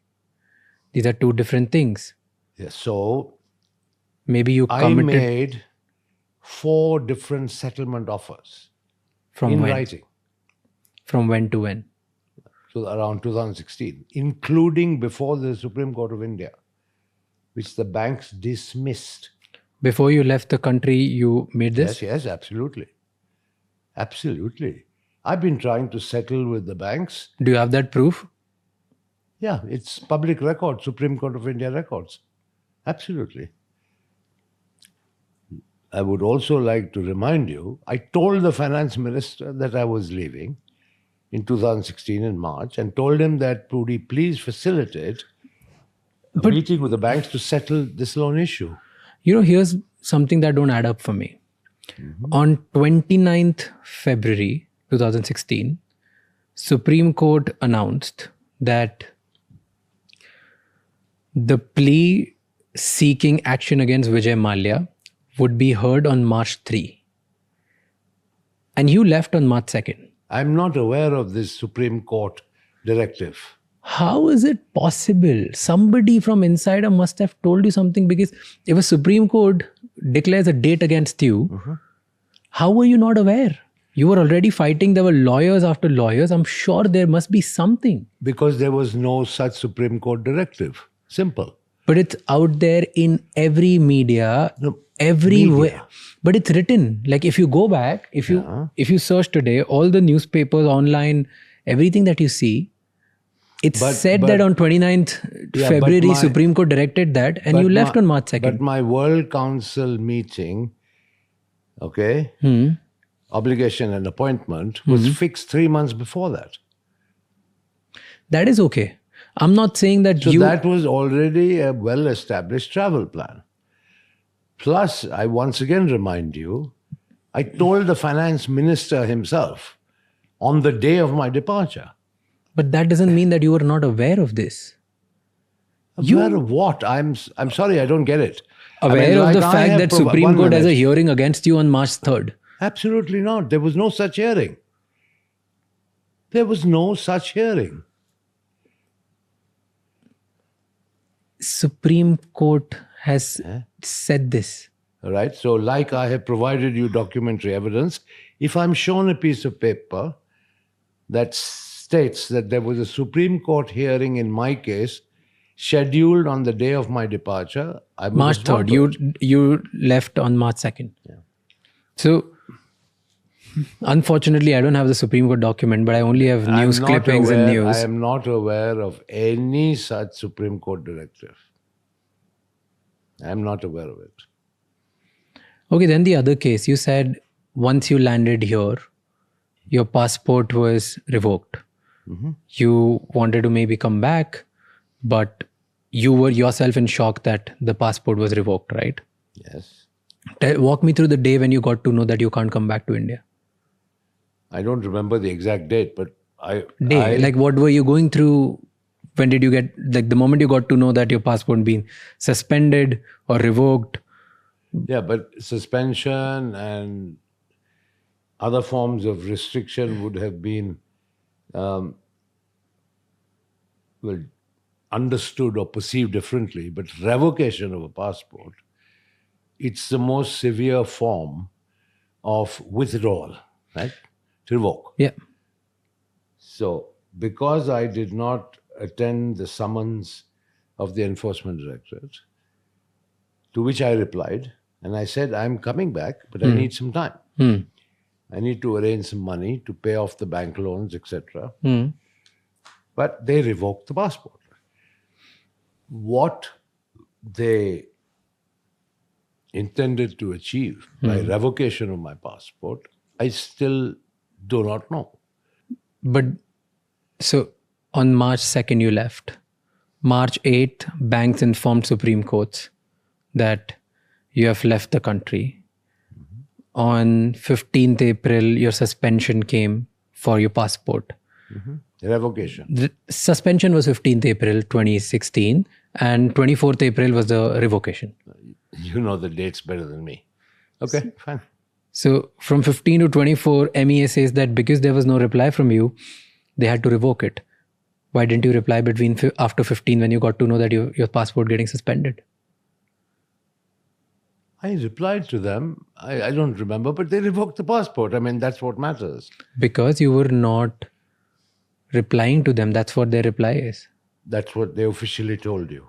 That's what they have said it officially in public.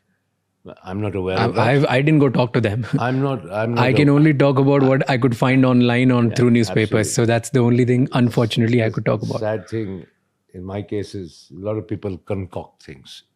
But it's fine. I mean, ultimately, the bottom line is the passport was revoked. Yeah. Yeah, so, And and remains revoked. So didn't you fight back? What is there for me to do? To I get have the go passport to back? Court. I have to claim my rights under the Constitution of India, that Yeah. I have a constitutional right to a passport, etc. Yeah, so fight like What? everyone else. Like the way you would go I- back and be like, this is wrongfully done to me. So let me get my passport back. I'll fight it. I'll come back to the country. I'll abide by the law and I'll fight in the courts. Raj, in your view, how many fronts should somebody open up? How many battles should you open up and engage in?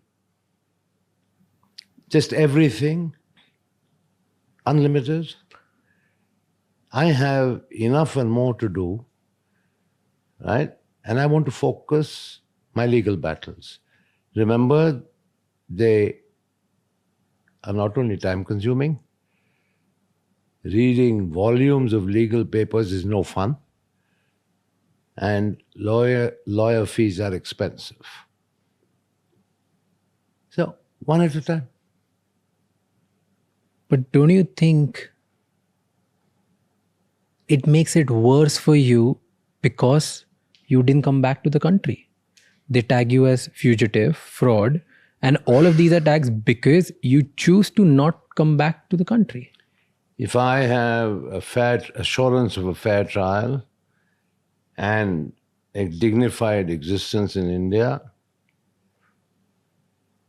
you may be right, but I don't.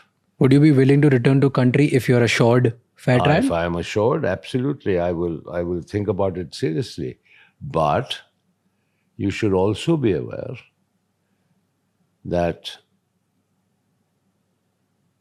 there are other people who the government of India is targeting for extradition from the UK back to India, in whose case they have got judgment from the High Court of Appeal that Indian detention conditions are violative of Article 3 of the Constitution, of the ECHR, and therefore they can't be sent back.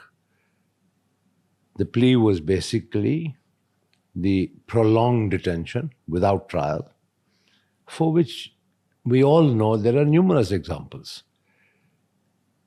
They just lock you up and throw away the key. That's not justice. But you were extradited as well, right? You lost the case. It's all right. I mean, I have a legal They basis. arrested you as well and then they left. They That's granted you bail, right? What happened? Normal part of extradition. Normal. That's the procedure. What happened with the extradition? I think my stay in England is fully legitimate. But you lost the case in UK High Court, right? To the Indian authorities. There is more than the particular case that you are referring to. So there are proceedings, ongoing proceedings, in this country. That's one of the legal battles I'm fighting that I told you about. But if you're assured a fair trial, what do you think is that assurance? What does it look like? What guarantees would you need that you would ever think of considering? That's something for the lawyers to discuss. But if you would agree with me, the conduct and the track record of the CBI and ED in respect of other unfortunate people doesn't inspire too much confidence, does it? I mean, I can rattle off a whole bunch of names of people, right? See, let's talk about I just also your told case. you about the fact that in India, sadly, a business failure is compared or is equivalent to a fraud. But there are numerous cases of Indian businessmen who have defaulted on loan and they've still stayed in the country and have fought and they have not left the country. And that's why people don't call them chore. They look them in a bad eye because that's something which socially we are conditioned to look at in that way. But they've stayed there. That's why they've not been called fugitives or chore. Okay. And fair there are enough. cases like, there's so many cases like that. Fine, call me a fugitive for not going to India post-March. I didn't run away. I flew out of India on a pre-scheduled visit, right? Fair enough. I did not return for reasons that I consider are valid. So if you want to call me a fugitive, go ahead. But where's the chore coming from? Where is the choree? Because the agencies in the country, CBI, ED, all the courts, the highest court, they all have found misrepresentation of funds and they have cases against you. And they've concluded their cases by saying that your financial transactions were not clean. There's no choree there. You took loan. Your company, Kingfisher Airlines, took loan to revive the company, but then you took that money and offshored that money into different accounts around the world. That's what the case is about.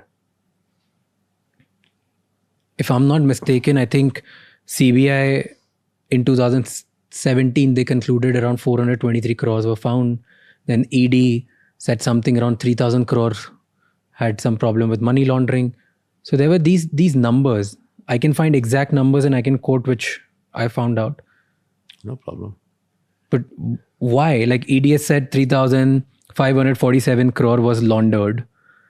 In 2017, CBI alleged that 423 crore was from Kingfisher Airlines loan was siphoned off for unrelated expenses. Can you explain why that happened? Why all these agencies are against you? And multiple courts are against you. And forget this. If you're calling India and everybody is a system, it's a nexus, they all are trying to make you a fraud.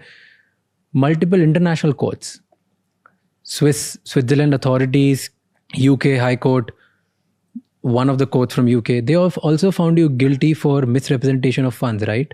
And they've lost Swiss cases court. to Swiss authorities. What about the Swiss authority? They've also found that there were transactions The during Swiss those times, right? authority have found nothing. The Swiss authority froze my children's accounts based on a request by the government of India. They did not adjudicate on anything. The government of India wrote to all these foreign governments saying Vijay Mallya and his family's properties should be frozen, right? Only the Swiss acted on it. The French acted on it. Fine. They were not stolen properties or acquired from any money due from Kingfisher Airlines to the banks. There is absolutely no evidence. The CBI and ED are well known to concoct, fabricate, and present false evidence. That's fine, but they have to prove it. As I said, the norm is you are innocent until you are proven guilty, not the other way around. Now let me explain the 423 crores. In an airline, more than 50% of operating costs are in foreign currency. You lease planes, you pay in dollars. Okay, you import spares, you pay in dollars. You have aircraft checks and services, you pay in dollars. Right? So the money has to go out of India. You can concoct whatever you want and say that money sent out of India means siphoning money. But why are they calling it unrelated expenses? They may call If it all of these were the expenses for these reasons, they would be related expenses. But that is a question that the CBI must answer. The allegations are against me. I am refuting those allegations. I am saying all these allegations are complete nonsense. And how would you explain 3,547 crores which ED has alleged? That's not sent out of India. That is the borrowing Money from the laundered. banks. But they claim it has been laundered. What is laundered? If I laundered it means, what are you suggesting? I stole it? What is laundered? Laundered to me is trying to turn cash to check and check to cash. That's laundering, right? If they say I've laundered the money, what are they saying I did with that money? Did I steal it? Did I fund my lifestyle with it? What is the essence? What is the charge of laundering? Here's the basic case. Let me try to explain you what a common man in India understands about your case in very basic language. If I borrow 100 rupees from a bank, I use 50 rupees from that money to buy a property outside India, and I only have 50 left, and that 50 I spent it in my business trying to make it work. And then when the banks are asking me to get the money, I say, I don't have any money. Now, banks are not saying that why did you burn the 50 rupees in making the business work? They are questioning why did you transfer this 50 rupees to buy something else outside? So That is the whole case. And in your case, numbers are outrageous. So where is any iota of evidence that I used even 1 rupee of Kingfisher Airlines funds to acquire overseas properties? There is no such allegation. So what are CBI and ED concluding then? What they have won cases in India, they've concluded certain things, and that's why they're fighting on some grounds. Why would UK courts even entertain if there's no proof? Why would anybody have anything UK around court it? entertain what? Indian CBI authorities action against you or case against you if there's no proof. The job of the UK court is only to establish and determine whether there is a prima facie case to be sent to trial. Right? The UK court has not adjudicated and said you are either guilty or innocent. The job of a UK extradition judge is to say, is what CBI is saying, fine, is there a case to be tried in front of a judge? That's the limit. They have determined that. Now it is for the CBI and me to fight it out Okay. in the court. They provide their evidence, I will provide my evidence. Okay, so that's as far as the UK court is concerned. Got it. So it has just gone to the trial. So, absolutely. Okay. What is the allegation? I misrepresented the Kingfisher financials, Yeah. right, to the IDBI. Yeah.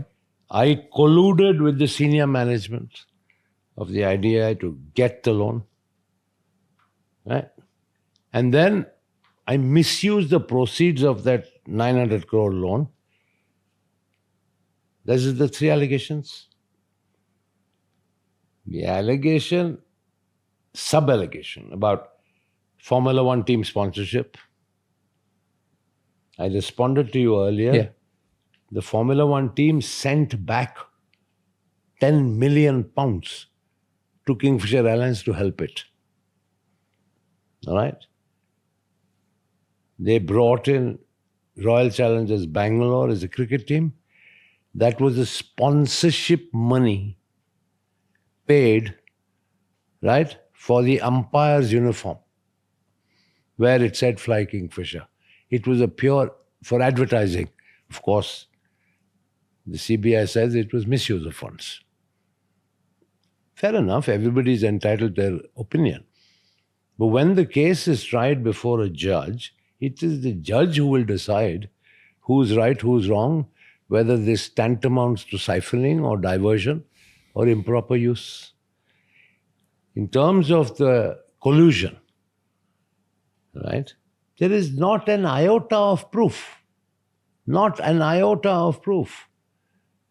I met Chairman Agarwal twice. And in 2 meetings, along with 4 other executive directors of IDBI Bank, is it at all conceivable that I would be able to make some sort of corrupt, backhanded arrangement with them? Absolutely not. But the loan was subsequently approved by the IDBI board. If there was something so blatantly wrong in the sanction process, because Kingfisher didn't meet the norms, right? Kingfisher's financials were weak. Yes, I agree. But the board of the IDBI Bank would have found out and commented upon it themselves. They approved it. Because So there's the CBI are making allegations, all of which are fine.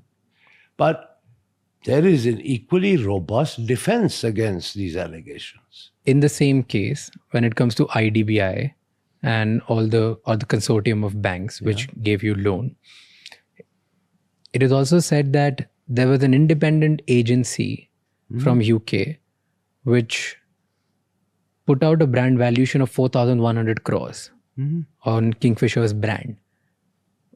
But in reality, the brand value was only 160 crores when later was audited by an independent valuer. And that was the mismanagement, and that was the collusion between you and the IDBI board and stuff. That you sold them and you misrepresented the brand value, which in reality was not the case. Okay, so let me tell you, there was no UK independent agency. Grant Thornton. Grant Thornton is a very, very well-established accounting company hired by me, not by anybody else. And the other company was Brand Finance. Both these companies gave a brand valuation, right? I submitted the Grant Thornton brand valuation report, right? The bank took it.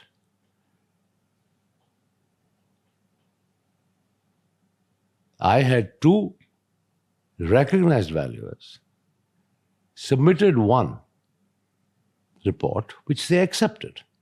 Now, is that fraud on my part?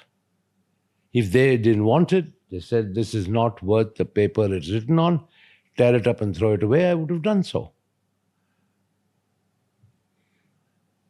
It's all very well in hindsight to construct a case with all sorts of frivolous allegations. And fine, if it's got to be in a court of law, thrashed out, it will be. But how is Supreme Court favoring all of these then? Because None of my cases in the Supreme Court. Supreme Court ordered you to disclose all your assets on Said it. 21st April 2016, right? I duly did. And they also asked you to pay bank a substantial amount to show your commitment that you're ready to pay everything, because you kept saying that you were ready to pay. Right? Did you do that? I made all the disclosures under oath on behalf of myself and my entire family, including my children. Now, what's the case? Now, where is this heading? In your words, explain me. Okay, forget all of these things. We'll come back to what happened on 25th February, which recently you did, filing a petition to Karnataka court. Yeah, so let them give the statement of account. Yeah, so we will And come to that's the that. least. But in your words, in simple words, summarize me, give me a summary of series of events, what exactly happened and why are you in trouble? If I could just ask you to do it in like next 4-5 minutes. You left the country. You didn't intend to leave the country. You just left because there was a pre-scheduled meeting. Then after a month, you get to know that you've been suspended. Your passport has been suspended. 8-9 days later, it gets revoked. And since then, you're stuck here. In middle of it, you get the extradition process gets started. 2 times you get arrested, but you have been granted bail. The case gets to trial. Now CBI, ED, the government in India, everybody finds you guilty. Nobody found me guilty. I mean, that's what they're calling it, right? They're giving you names. Okay, everybody has given you a tag of, let's just not use the word guilty. The trial hasn't taken place, Yeah, so the question CBI of guilt doesn't arise. Yeah, so CBI, ED, multiple courts, the government, people of India, everybody calls you fugitive, fraud, chore, bunch of different things. Anchors, news, media, everybody calls you that, right? And you have been publicly on through your Twitter on multiple occasions, you have been saying that, hey, I want to pay the money. I really want banks to listen to me. And you've been very clear about it. There have been multiple attempts from your side. And again, authorities commenting that though there has been an attempt from your side, but the effectiveness of it needs to be questioned. The seriousness of it needs to be questioned. Right? This is what the case is. But in all, in summary, people call you chore, people call you fugitive, people call you fraud. Now explain me in summary, what is your side of story? We've gone through the whole thing, but I want to understand just in short brief the way I explain right now. What is the root cause for all this? Money. There is no other criminal allegation against me. It's all about money. Right? I showed you the debt recovery certificate amount, 6203 crores. I've shown you the Ministry of Finance report, 14,100 recovered. The question to be determined now is, has the money been recovered or not?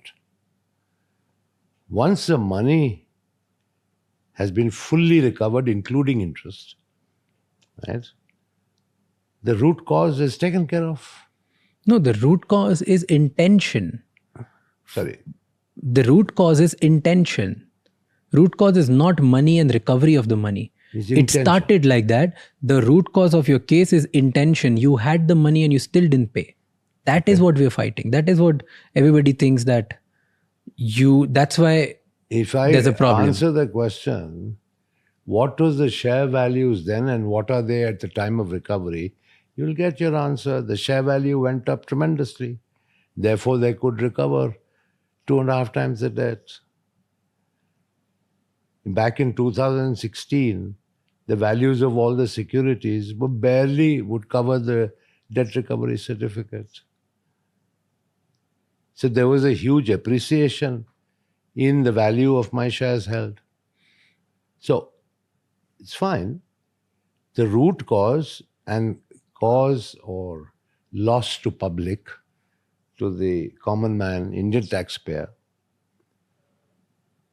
is the money, which has been more than recovered. Right, fine. I'm ready to face trial for intention. So, if they want to convict me for bad intention, I'll fight it. Win or lose, I'll fight it. But you have a problem with they calling you chore because you've repaid the money. Yeah, well, I'm probably the only chore who's been called chore after repaying 2.5 times. But it's okay. I mean, it's part of life.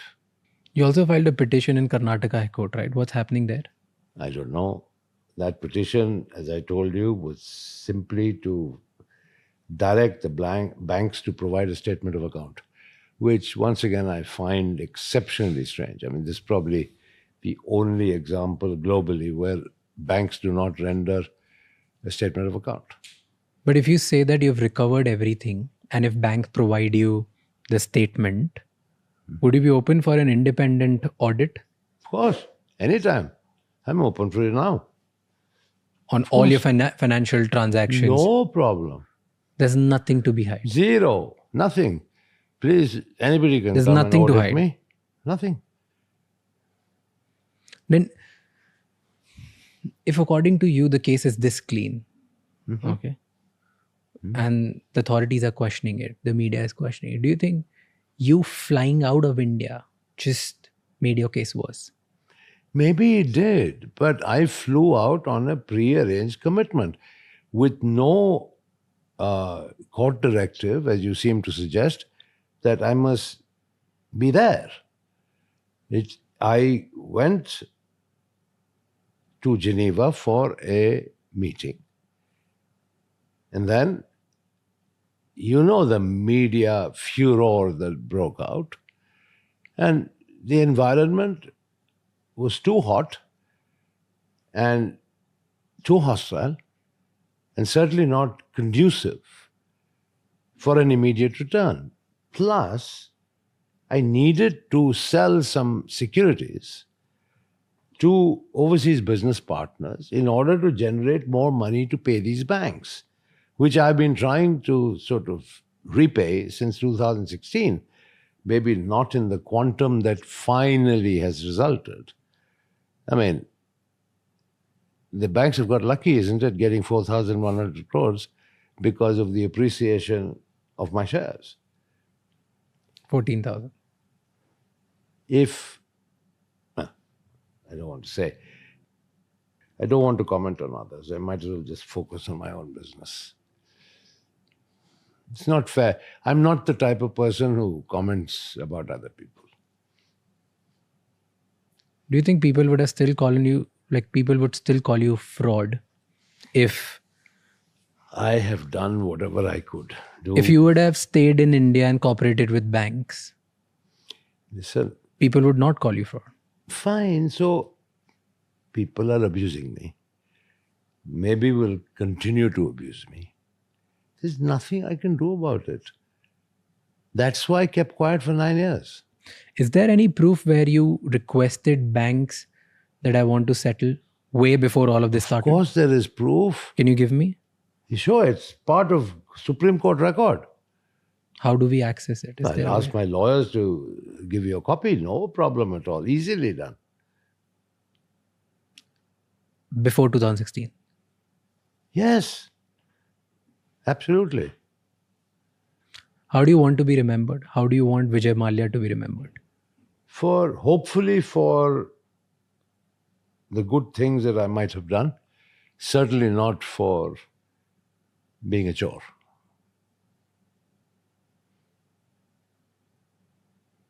Perfect. All right. Okay? Thank you for doing Chalo. this. You're welcome. Thank you so much for walking us through every little detail of your case, your life, and what's going on.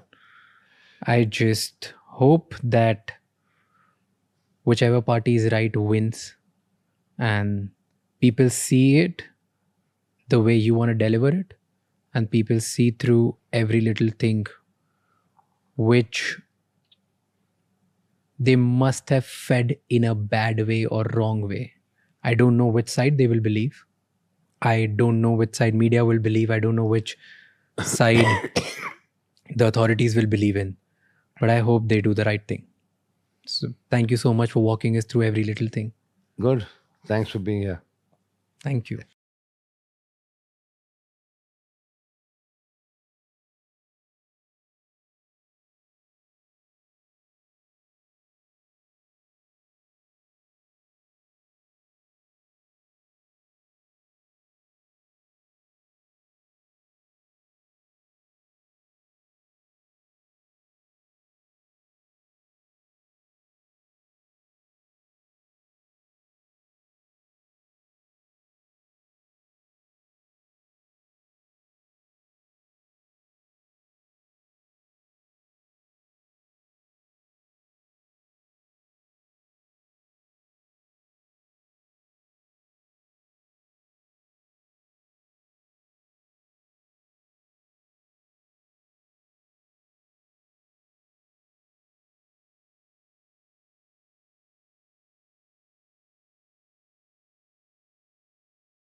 Thank you so much for watching this episode till the end.